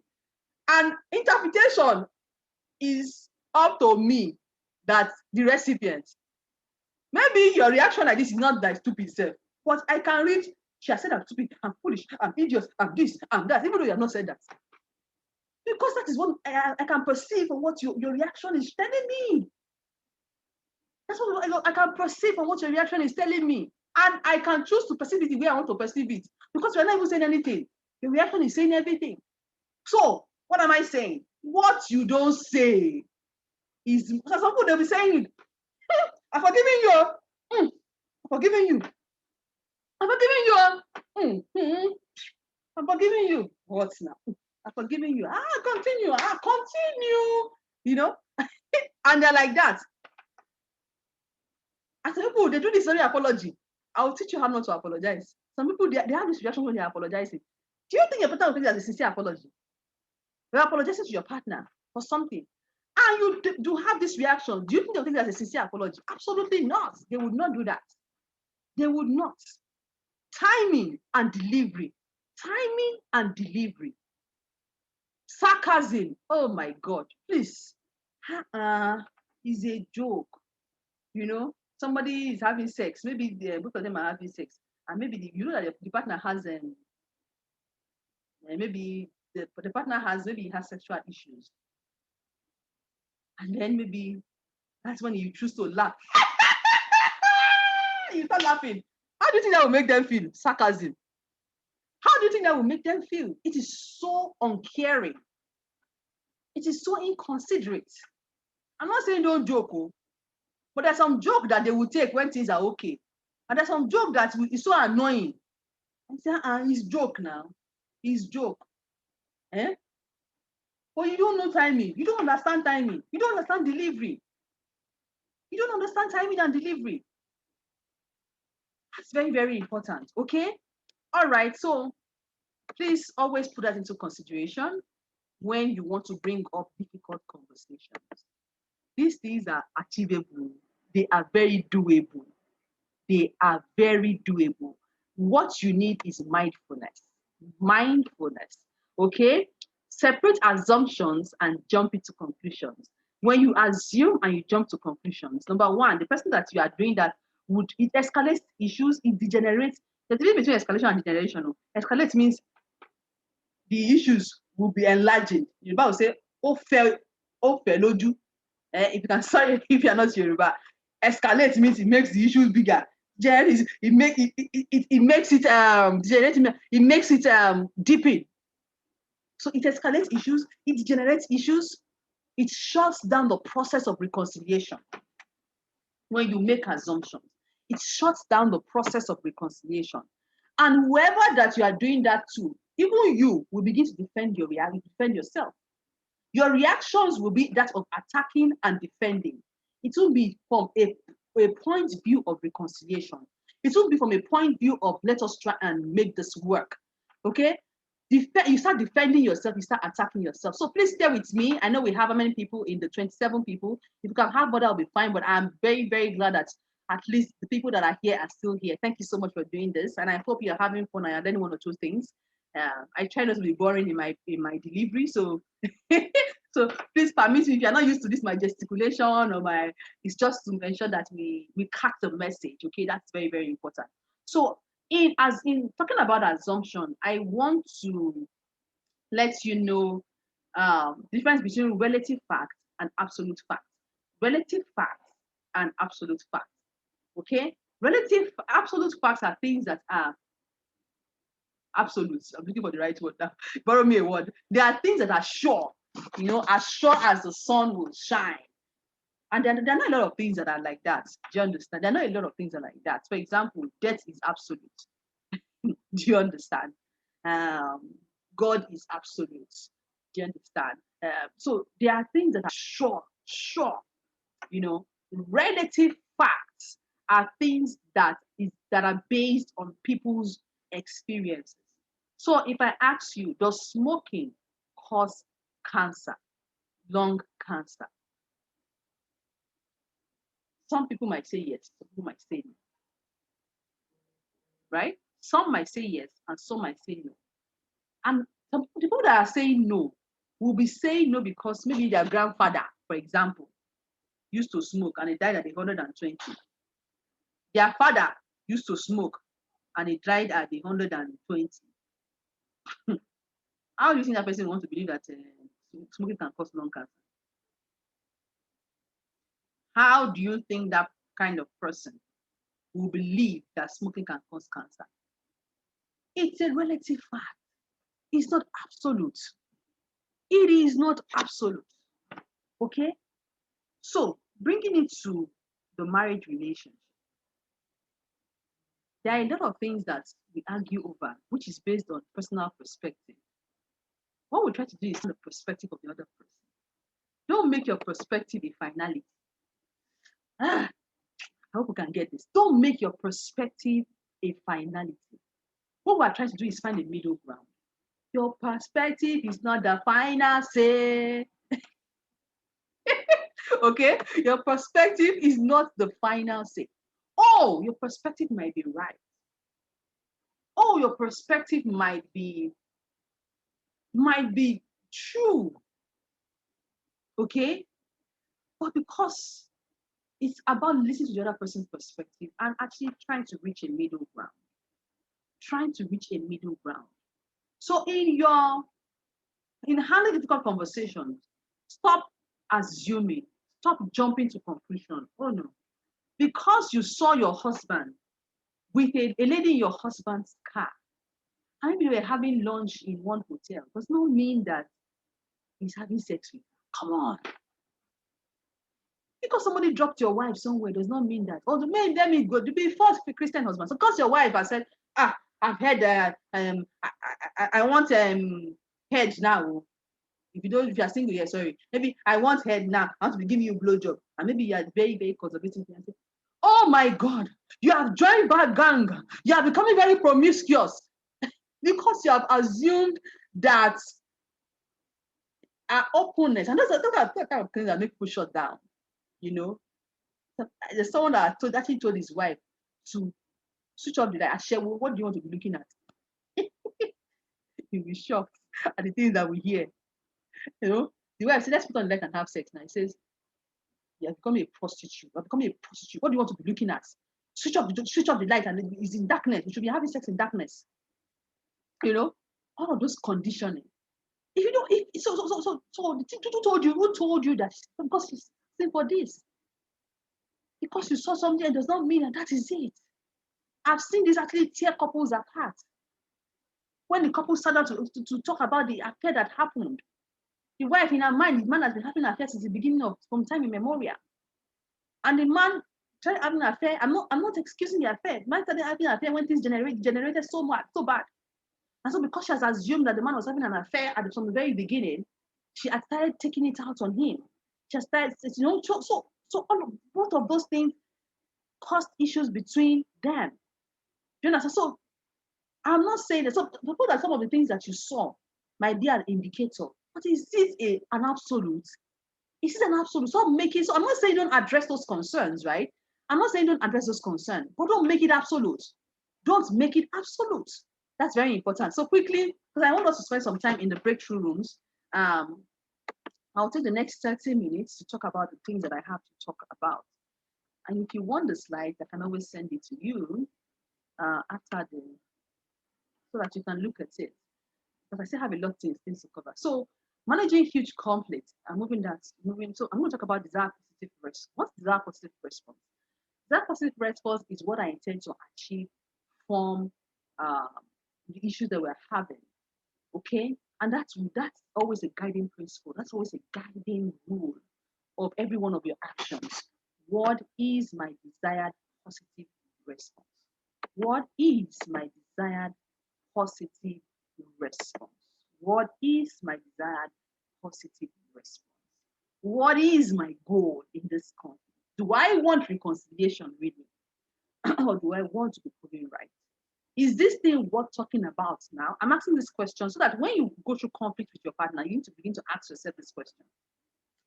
Am I in the right frame of mind to intelligently meander for a positive resolution? Okay? Have I truly processed this information with my reconciliation? There's a reconciliation eye and there's conflict eye. Conflict eye is defensive, attacking, using hurtful words, going ballistic. Have I processed this information through my reconciliation eye? Can I ensure that what I say reflects my true intention? without actually pointing fingers. I will teach you how some of these things can be done. But a lot of these things we will do in the accountability groups. Okay, so please, it's very important that you join the accountability. The accountability group is not free. This training is free, but the accountability group is not free because really it takes time. I'm going to be having to sit with couples or with each one of the whoever is in to actually walk you through each of those things. You know, I need to be able to ensure that what I respond, I am responding based on my desired positive response. That is very, very important to me. Okay, so what is my desired positive response? Do I want to reconcile? Do I want balance in my relationship? Or do I want to be proven right? Do I want to show the kind of my husband or my wife that I can talk? Don't think you're the only one that can talk. Okay, what is my desired positive response? Okay, moving on, I'm going to talk about this emotional triggers. And I mentioned earlier, if you listen to me, I said that the things that we go through we have indicators of those things. We have triggers of those things.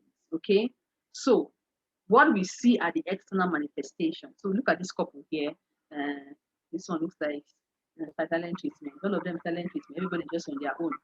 So the things that we see, the external manifestation, show themselves in attacking, defending, yelling, name calling, sarcasm, negative gestures, passive aggressive. Do you understand what passive aggressive means? Passive aggressive means that I'm talking to you, but I'm not talking to you. You know what we call silent treatment. That's what it means. Passive aggressive behavior. He shows himself in those things. And it's very, very hurtful. You know, you see adults behaving like children. It's very annoying. Really, it is. Okay, let's talk about this thing. They'll be doing, you know what we call bunku bunku. That's what I call it. Bunku bunku. A lot of us do it too sometimes. I'll tell my husband, I started doing bunku bunku. So we do it sometimes, and then after a while we all just snap out of it. Okay, but most part don't let it linger. Sometimes we know what I said. We are talking but we're not talking. That's passive aggressive. Talking but not talking. You know that kind of thing. Now I serve your food. I do this. I do the things I normally do for you, but we're not talking. Say, why are we not talking? We're talking now. We're not talking. We're talking. I'm talking to you. I'm talking to you. I'm not talking to you. Well, you know that. Is that how we were before? Is that how we were? Passive aggressive behavior. Then withdrawal is different from passive aggressive. Withdrawal is that I am separated from you. I don't want to talk to you. I don't want to do things with you. I don't want to. I'm not talking to you fully. I don't want to eat your food. I don't cook for you. You don't cook for me. Everybody's doing their own. That's withdrawal. All of these are the external manifestations. So the things that you see in between are the things that are called triggers. Are the things that are called triggers. So you need to understand your own trigger, understand that of your partner. It will help you to manage your behavior. It will help you to know the one that is within your control. The one that is not within your control, you look for a coping mechanisms to help you. I will not dwell so much on this, but there are things that you need to work on and know. But let me give you an example of the one, for example, that you have control over. So I'd asked a couple once, I said, during one of the triggers, I said that if you are hungry, are you able to see things correctly? Are you able to process information? If I'm hungry, I will not lie to you. I will pass the aggression. If I'm hungry, I will pass aggression. I will not lie to you. Some people, and you know that what you have control over that. Don't you have control over that? If you're hungry, go and eat now. You understand? Why are you not passing aggression? And so even in a place, in the workplace, it's very, very common. Some people, what their subordinate has said is not what annoyed them. It is just because something else is disturbing them. So they're passing their aggression. So, for example, I'm just giving you a simple example of the hunger is a trigger for some people. When they're hungry, they're beginning to shake, they're beginning to pass aggression. So, and then maybe they're in traffic. I buy gala and eat now. Or buy biscuits and eat so that you know that when you get home, you're not going to pass aggression on your partner. For some people, they will take that hunger and they will get home and then something, it's not what their partner has done that is even upsetting them. It's not that they're even hungry. But also, you as the partner, or you yourself know that hunger is a trigger. As you are very hungry, you don't want to eat outside. You are telling your partner that, oh, I'm hungry, I'm so starving. So they will get food ready if they are at home. And if they are not at home, you buy food now. You know, maybe both of you are together or something. So I'm saying it's something that you have control over. So some of these triggers, you have control over them. For some, you don't have control. You just have to learn to look for coping mechanisms for them. So, right, what am I saying? You need to know your trigger, your personal trigger, and that of your partner. Knowing your partner's trigger is not because you can press their button. So some people, they know that their partner's trigger is when they are unappreciated. And so they will purposely not appreciate their partner so that they can trigger them because of something that they have done. I'm sorry, it's not even wickedness, it's childish. Those are his wickedness. Maybe it's wickedness, but it's childish. Because what you are going to work is reconciliation. Okay? So with your own appreciation, will it get you towards the path of reconciliation? Absolutely not. It won't get you the path of reconciliation. So why will you do that? So the thing is, you must know your trigger, you must know your partner's trigger to better manage the situation, as opposed to so when you understand something, you know where to attack it from. That's just the angle that's how I want to explain this. But when we go into the accountability group, we would know more about that. So I will just stop this here. But there's so much to this part. Because what I usually do for my couple is to dissect we'll go through several triggers and we look at each one of them, and we start dissecting it. Why? Do you think you have control over this? What can you do? What are the coping mechanisms to help you to deal with this particular? So we'll do that for each of those triggers. You know, so but I'm just introducing you to this as well too. Okay, let us move on. All right, I don't know if I'll be able to finish this one. Honestly, because I need us to do the breakthrough.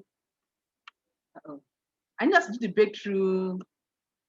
You know, when my husband was telling me, he said, "Are you sure you can finish this in 3 hours?" I said, "I'm not sure 3 hours will be enough for this." So he's here in the group now, so I'm sure he's laughing. So that where I am, so that where we have to go through. It's quite a lot, and we have to wrap this up by 6. So, and for this, I need us to do a breakthrough session. So what I would do is just to wrap this up as much. I really don't want to rush through this, but I might need to rush through this so quickly, and then so by 4:15 we'll go to the breakthrough rooms and we'll discuss in the breakthrough rooms, and we'll come back and then we'll wrap it up. Is that okay? So 4:15 we'll go to the breakthrough room. I'll put you in the breakthrough rooms. You have counselors in each of those rooms, and then you talk and discuss certain things. You would have, as opposed to 45 minutes, let's do 30 minutes in the breakthrough room so we can wrap up some of the things that we've not covered up. Relationship killer beliefs are things that you think about in your marriage, or your mindset that kills your marriage. You need to kill that relationship killer belief before it kills you and kills your marriage, basically. So what are relationship killer beliefs? These are some of the things that I've listed here. Yes, 4:15. Oh, sorry, 5:15. Sorry, 5:15. We'll go into the breakthrough rooms at 5:15. Yeah, at 5:15, I'll put you in the breakthrough rooms. Busola, please, if you can, I don't know if you can see the breakthrough rooms from your end. Just personal chatting if you can see the breakthrough rooms, so we can just assign people down already, and I'll just share them. If you can't, let me know. Okay, so quickly, relationship killer beliefs. Those are these. Temptation, or it's been tempting something to do something that is not right. Okay, I didn't get what you said, but just type what you have said.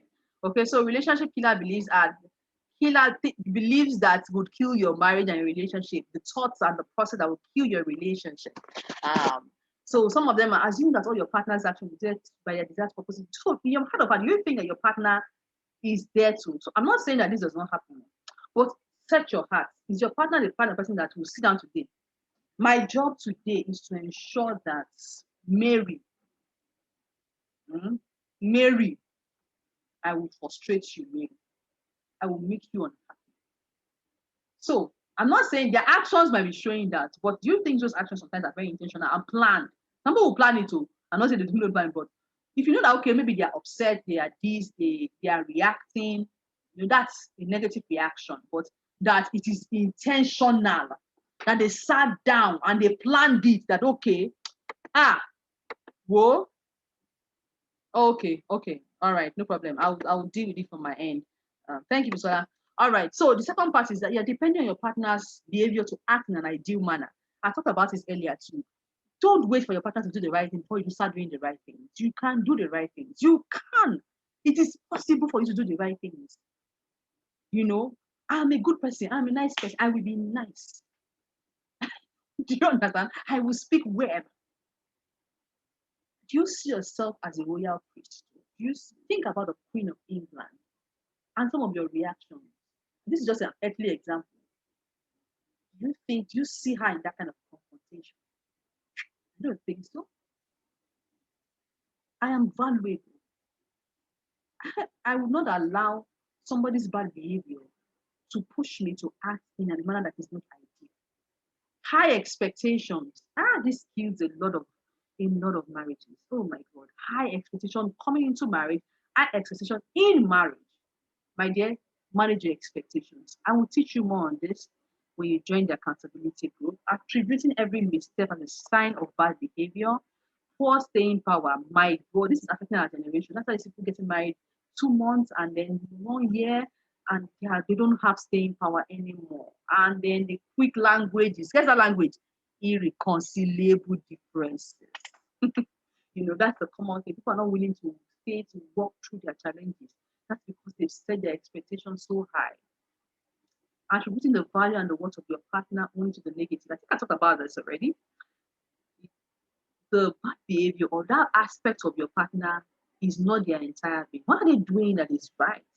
So you need to start rethinking and having what I call relationship enhancing beliefs. And they are the ones that are in the green. Green represents growth. Yeah, it represents positivity. That's why I put the color in green. So just look through those things. And I look through those things and to help you start thinking on those things. I know my partner isn't perfect. Oh, they probably are struggling with this. I have the capacity to tolerate some excesses. Not every lapse is an opportunity for me to complain. Some things that people say complain about. It's not everything that you must complain about. Come on, overlook some things, Joe. You understand? You can live your lives. In the past, I used to complain about little things. Somebody was telling me, one of our mentors was saying that he's a very finicky person. And when it comes to the part of food, and then his wife will just come, she will just relax on him. He will just be getting upset. You will kill yourself because of trophy, Yeah.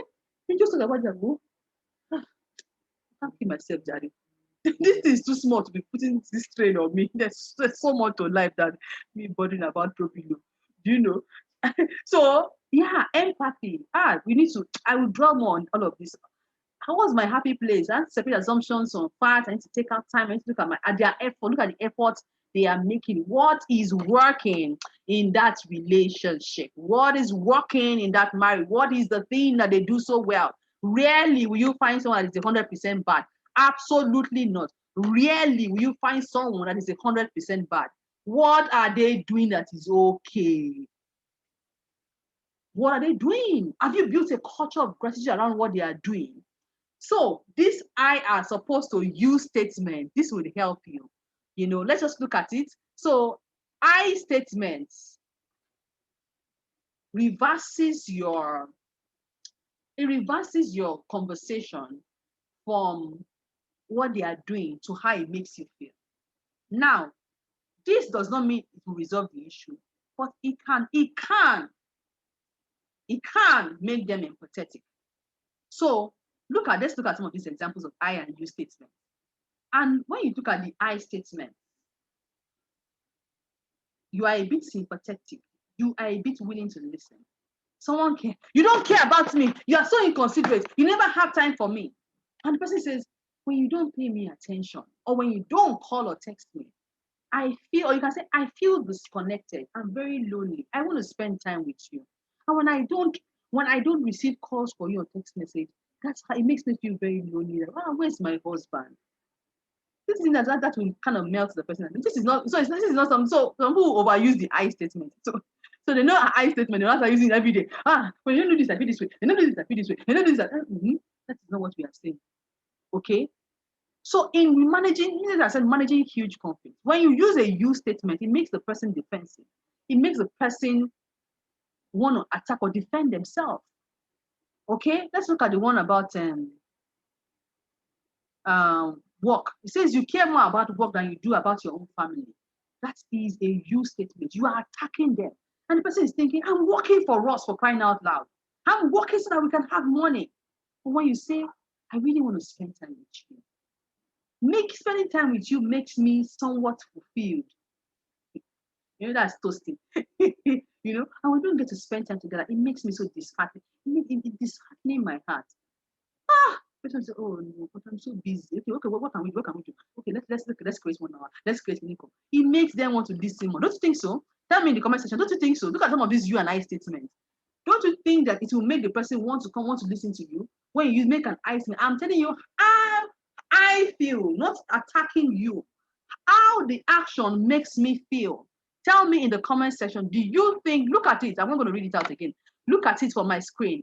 Do you think that this would make the person, your partner, a little bit more receptive? Look at that. Look at this. Look at the last 3 I and you statements. Look at the last 3 I and you statements and tell me quickly, do you think that if your partner approaches you this way, or you approach your partner using the I statement as opposed to using the you statement, do you think it will make them a bit calmer if they are upset? Answer me, answer me, answer me. Come on. What are your thoughts on? Of course it will. Thank you, Gunkola. So you need to practice that. Everybody, we need to practice it. Use I. I is simply saying how this makes me feel, as opposed to what you are doing. You're saying the same thing, you know that, right? But you're not attacking them. You're saying how it makes me feel, right? So that's that. So quickly, we will not have time to. I want us to discuss. Have time to discuss anything now. Quickly, I would run through these criticisms. Please don't do that. Criticism is the disapproval of someone, not because they are having fault. You are saying their fault is different from your own. Criticism attacks the essence of who they are. Look at this. When you didn't call me. Yeah, exactly. It makes the person feel some sort of level of compassion of love. Yeah. So when you didn't call me and we were running late, I thought something had happened to me. I was so scared. That you never think about how your baby is affecting somebody. Can you imagine? You're just forgetful. You're selfish. You're this. You never think about that. You never think of me. Right? Do you understand? So yeah, some people don't care. So some people don't care how you feel. So it's approach. So looking at this two as well too. I'm saying it doesn't resolve the issue, but it can get both of you start talking. Timing, delivery. Remember, timing and delivery, as I've mentioned earlier. So when person is going through a stressful time,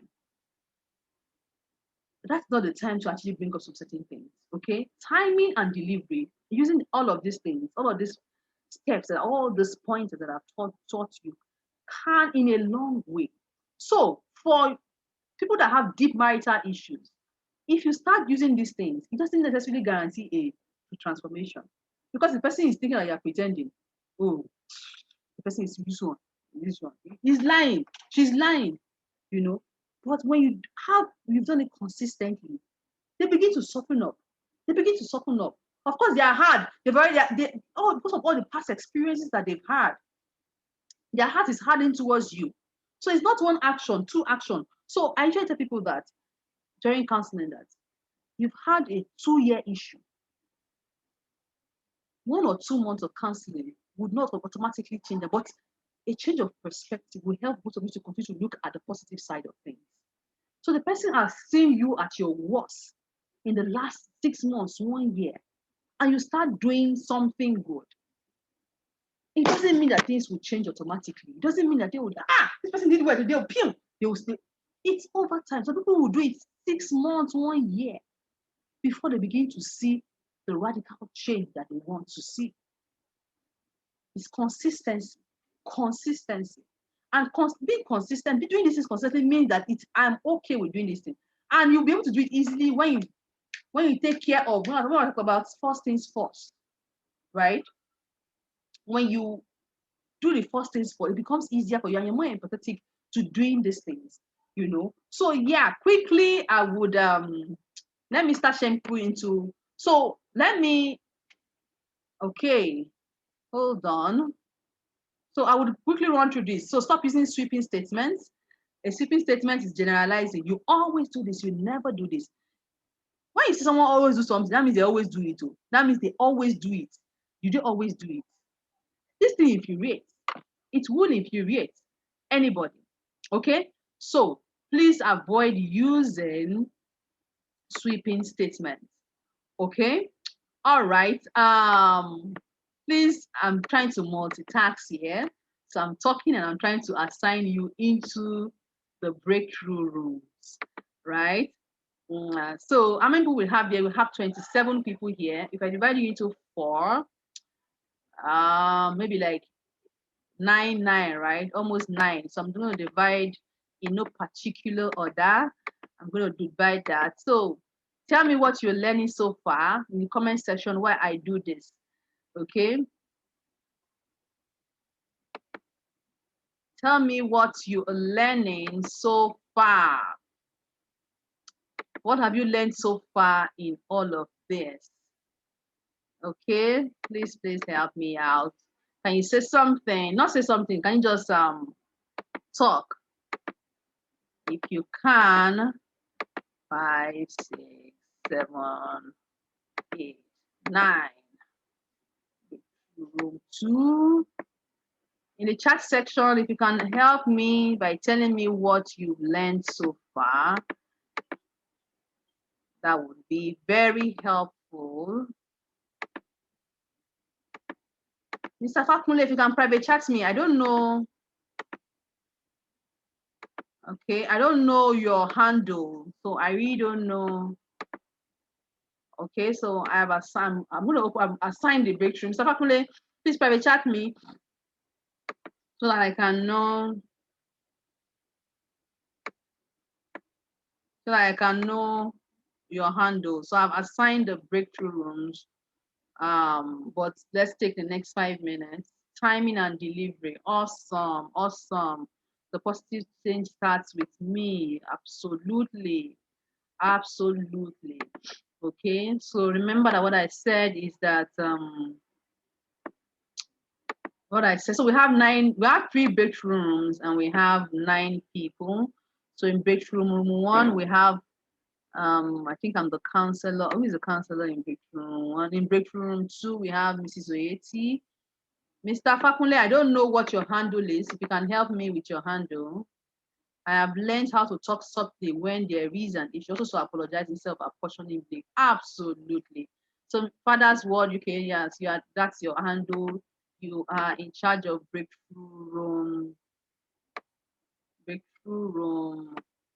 3. Mrs. Oyeti is in charge of breakthrough room 2. I think I'm in breakthrough room 1. I don't know. So let's just quickly rush through it before I open the breakthrough room. So basically, when you get to the breakthrough rooms, you would see something pop up on your system. It will tell you, click join breakthrough rooms. Okay? Join breakthrough rooms. So click on that. It will take you to the breakthrough rooms. And then we'll have 30 minutes to talk about this. 30 minutes. Okay? I think we should go to the breakthrough rooms now. And then when we come back, we would wrap up. Okay? So I would give us 30 minutes in the breakthrough rooms. And please, when you get to the breakthrough rooms, let's take about absolutely. Thank you, Bros B. That's my big cousin. Remaining cool in the face of wrong acquisitions. Yeah, so I'm going to put in the breakthrough rooms now. Okay, so I've opened up the rooms. So you would have gotten the invitation by now. So please keep joining the breakthrough rooms, keep joining the breakthrough rooms, keep joining the breakthrough rooms, keep joining the breakthrough rooms.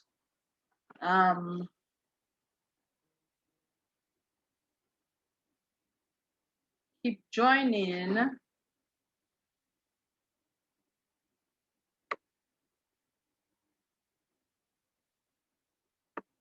Okay. We can start our discussion though. I think this is breakthrough room 1, Abi.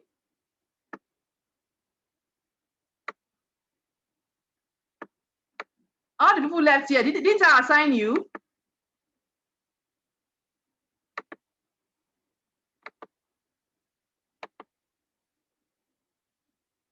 breakthrough room 1.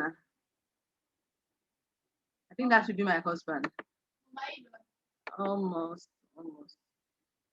Damilola, maybe I've not assigned you. Let me go. So I have 3 people here that are yet to be assigned. Let me assign them to the breakthrough rooms. Okay.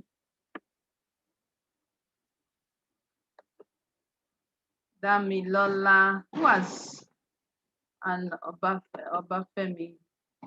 I need to move you to the breakthrough room. Put it. Let me see. Breakthrough rooms. It's just us. Hold on. Damilola and I'm trying to move you to the breakthrough room. It's only 2 of you left here.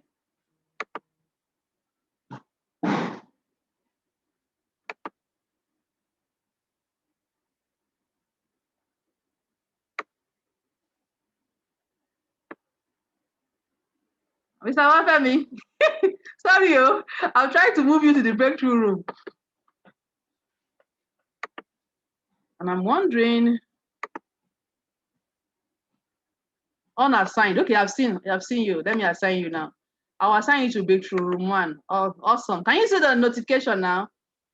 Oluwani Femi, you have not joined the breakthrough rooms. Wafemi, can you see the notification? You can unmute yourself and let me know. Because I sent you the link.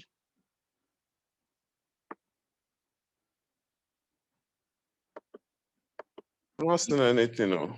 You didn't see it? Let me look for your name. Well done, man. Thank you, sir. Okay, not to join. You didn't join. So let me move you to breakthrough room 1. I've seen you now. Or breakthrough room 2. So you will see like something small that pops up on the left-hand side. It will say join breakthrough, maybe like by left-hand or right-hand side of your phone or your. So you just click on it. It will take you direct. Awesome. Okay.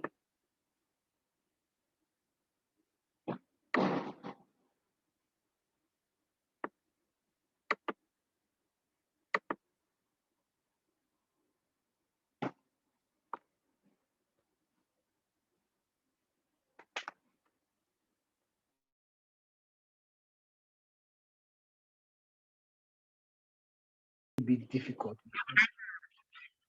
It can be a little bit difficult because, hey, you are the one trying to do what was meant for 2 people anyway.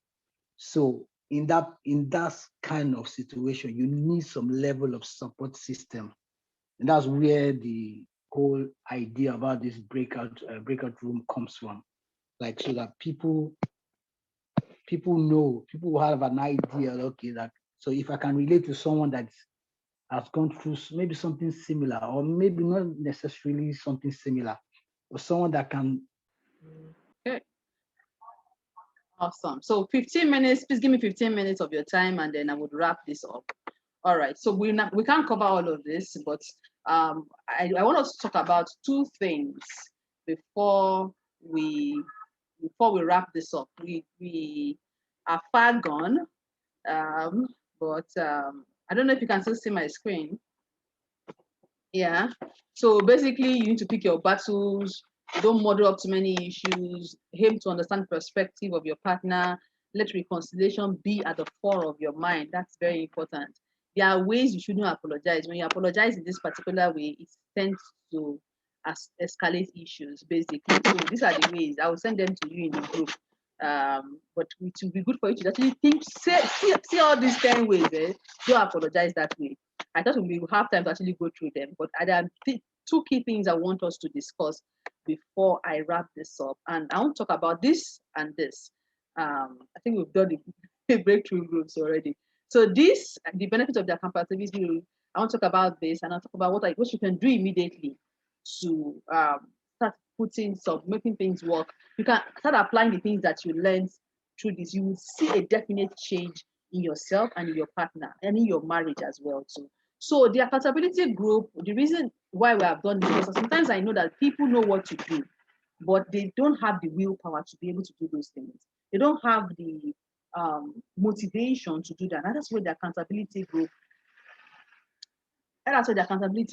comes into play, right? And so that's why I noted, and I've seen that you would need support. You would need support. The accountability group is going to be a separate group from this group, and it is not free because our counselors are going to be investing time, energy, resources. We would have sessions with you where we would dissect the issues, all the things I talked about. Is going to be each marriage is peculiar. You understand? So we need to be able to understand the peculiarity of your marriage and say, okay, try this approach. This is what I feel are the issues. I've had to counsel couples, and it doesn't matter if you're the only one in counseling. Do you understand? It might be just you. I've had to counsel couples where couples where it's just one party that was willing to come for counseling, and they saw a significant change in their marriage, by just that person taking the action. So what is the benefit of the accountability group? It gives you access to counselors who will walk you through step by step, dissecting issues and prefer certain solutions that is peculiar to your marriage. It gives you an opportunity of a healthy support system. It gives you emotional support. You will increase your self-esteem, and it will give you a lift during those challenging moments of execution. Because execution is not always easy. You understand? We said do all these things. So when you get home and then your partner says, "Oh, you stupid woman! Oh, you stupid man!" The natural instinct in you. So sorry about that noise. It's my neighbor that is warming his car. The natural instinct in you will want to react. Although you have learned a lot of things. Do you understand? So, but that's where accountability would come in to help you and to guide you through. I don't know if you can still hear me, even with this noise. We can hear you. Okay. All right. So that's where accountability will come in as well, to give you the boost, the push, and the drive. So if you're really serious and you really want to work on your marriage, I think you should join the accountability. We'll give more information about that. It's for 3 months. It's intensive, and it will require you doing quite a number of things. But you will start seeing some progress. I tell people, they will say, I expect that it will change in this. I said, you had issue for 1 year, 2 years. Do you expect that 1 month of effort will change everything radically? You need to put in a lot more. A community of positivity, inspiration. Nobody will judge you, just guide you.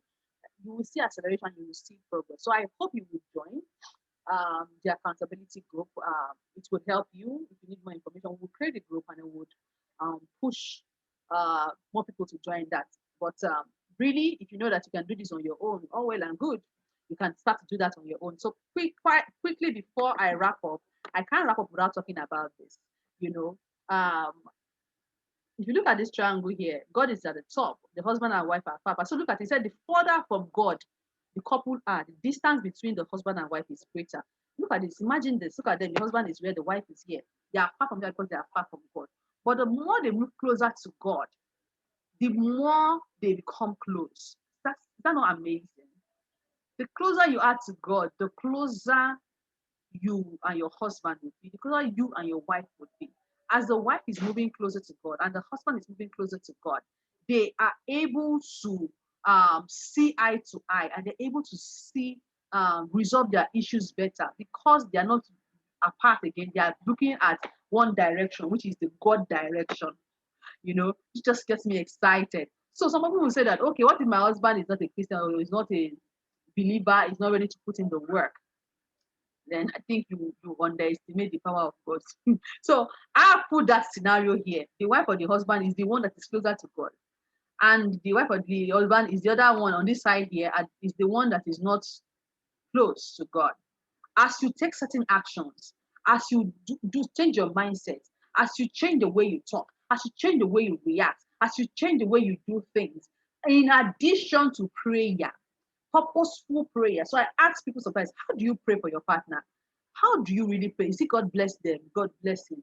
You're not even specific concerning the things that you want. You're praying for heart, soul, spirit, body, mind, friends, this. You're not praying for him.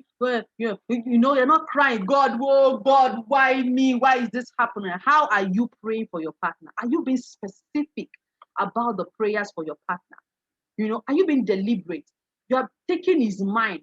God, Speak to his heart. Remove the heart of flesh. Speak to her heart. Remove the heart of flesh. Remove the heart of stone. Put the heart of flesh. Bring the right connections to him. Bring the right connection. Let him have an encounter. Let she have an encounter. Improve him in wisdom. Give him the right words to say. Give him, you have been specific about how you pray. As you begin to do those things, your husband and your wife begins to move closer in actions. They might not even change their faith, or they might not even become, but they begin to get closer.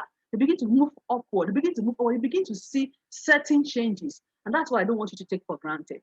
Because you started praying now, doesn't mean that you will see the change. Of course, you can see changes immediately. There's nothing God cannot do. But I want you to be able to manage your expectations in this situation. To say, even when I don't see the change immediately, it doesn't mean things are not happening on the ground. I wish you really understood this. That even because things are not changing physically, it doesn't mean things are not happening in the supernatural. So do not underestimate that. Okay, that's very, very important. This is the ideal situation. We move closer to God, but it doesn't happen like that all the time. This is the ideal situation, but it doesn't happen like that. People go through situations where they are the only one that is. It seems as if they are the only one. Okay, it doesn't mean that they don't have faults. But even in those situations, things can turn around. Not only by prayer. Not that you will pray now, pray for his mind, pray for his soul, and then your mouth and your reaction is something else entirely. Okay? I don't teach people not to say things, not to express themselves. Timing, delivery is very, and all I have taught you today is delivery, basically. All I have taught you today is delivery, and then you now have to work with timing. Okay?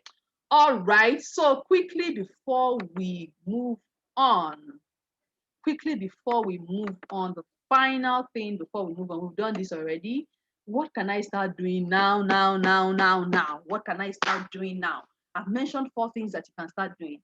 Okay, because I know that. So tell me. I'm going to send you Busola, are you still here? I know she might not be here. So sorry, my husband, I'm going to send you this. The forms, I want you to help me fill it. That's the evaluation form. This is going to help me.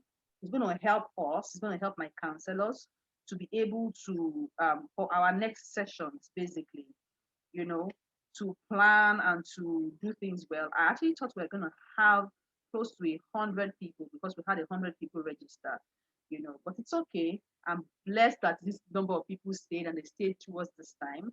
So please, sister, help me put this up to everyone. I have sent it. I've sent the link. Help me, please fill the link. I would really appreciate that. It would help me. What can I start doing now? Is there any part of your marriage that is working? You might mention that you can't say that because of this thing that the partner is in, that represents the entirety of who they are. They have issues in this area, but they are providing. They have issues in this area, but they are doing house chores. Maybe that's not what you want, right? That might not be what you want. But what are they doing? What are they doing? Okay, thank you, Busola. Okay, what are they doing? What are they doing that is good? What are they doing that is good? Build a culture of gratitude around that. Human beings, no matter how we are, we like appreciation. We really, really like appreciation. Build a culture of gratitude and appreciation around the things that they are doing. You will be shocked. The human nature naturally, when you praise them, they want to see, they want to do more, they want to try, they want to endeavor to do more. Build a culture of appreciation around that. You need to join the 3 months accountability group. If you are truly sincere about the fact that I want to start putting work on my marriage, you need a support system. And that's where the accountability group comes in. I've talked about the benefits. Okay. We would create the group, and then please join if you know you are going through certain challenges in your marriage and you want balance in your marriage. The other thing you can do is to commence the journey of self-awareness, self-discovery, self-identification, and self-worth. I talked about this when we started this session, right? And I would want you to practicalize those things. It's not just saying it. I don't say I'm blessed. Understand the reason why you are blessed. I don't know. Have you posted that for me? Taimo, have you posted that in the group for me? Just let me post the link in the group so that people can quickly. So that's I'm going to send the link to you. So that's the assessment form for this session. And the final thing that you need to do is to start commencing the journey of dealing with your hurt, bitterness, hatred, and unforgiveness. One of the things that someone said in the group is that you can't do this on your own. You will need a group. You will need. That's where the accountability group also comes into play. So All right, I am done now. I don't know if you have received the forms. If you have not received the forms, I will send them to the group. But let me know in the comment section. So like you can go now. I know you have something to do. Let me know in the comment section what you have learned from this. These are so I offer counseling sessions, so one-on-one session and engagement, couples session. I do this workshop, I do webinars, I do social media teachings, I do clarity sessions. So some of the courses that I have to offer, you can take for some people, they come for a general overhaul of their marriage to say, okay, we want to work on every aspect of our marriage because we're not even sure which aspect is working. But for some people, they understand that maybe it's just our emotions, maybe it's just sexual issues that we have. So whatever it is that you have, I by the grace of God, I'm able to do that because God has blessed me with the ability to solve complex problems. I keep saying that. I am on Instagram. Please follow me at Tweet Up with Temitope, where I would appreciate to see everyone follow me on Instagram, on Facebook, and on YouTube. Please subscribe to my YouTube channel. But before we end, tell me what you have learned through these 3 hours of my session here. What have you learned? What have you learned? What have you learned? I'm running back. I'm running back. What have you learned in all that we have discussed today? Okay, what have you learned? Just beat me up, beat me up, beat me up. Talk to me, talk to me. Let me read out some of the things that you have done. Though you have talked about it as well too. All righty. Thank you so much for joining. I truly appreciate every single one of you that have stayed to the end. God bless you so much. Please let me stop. Let me pause now. Okay.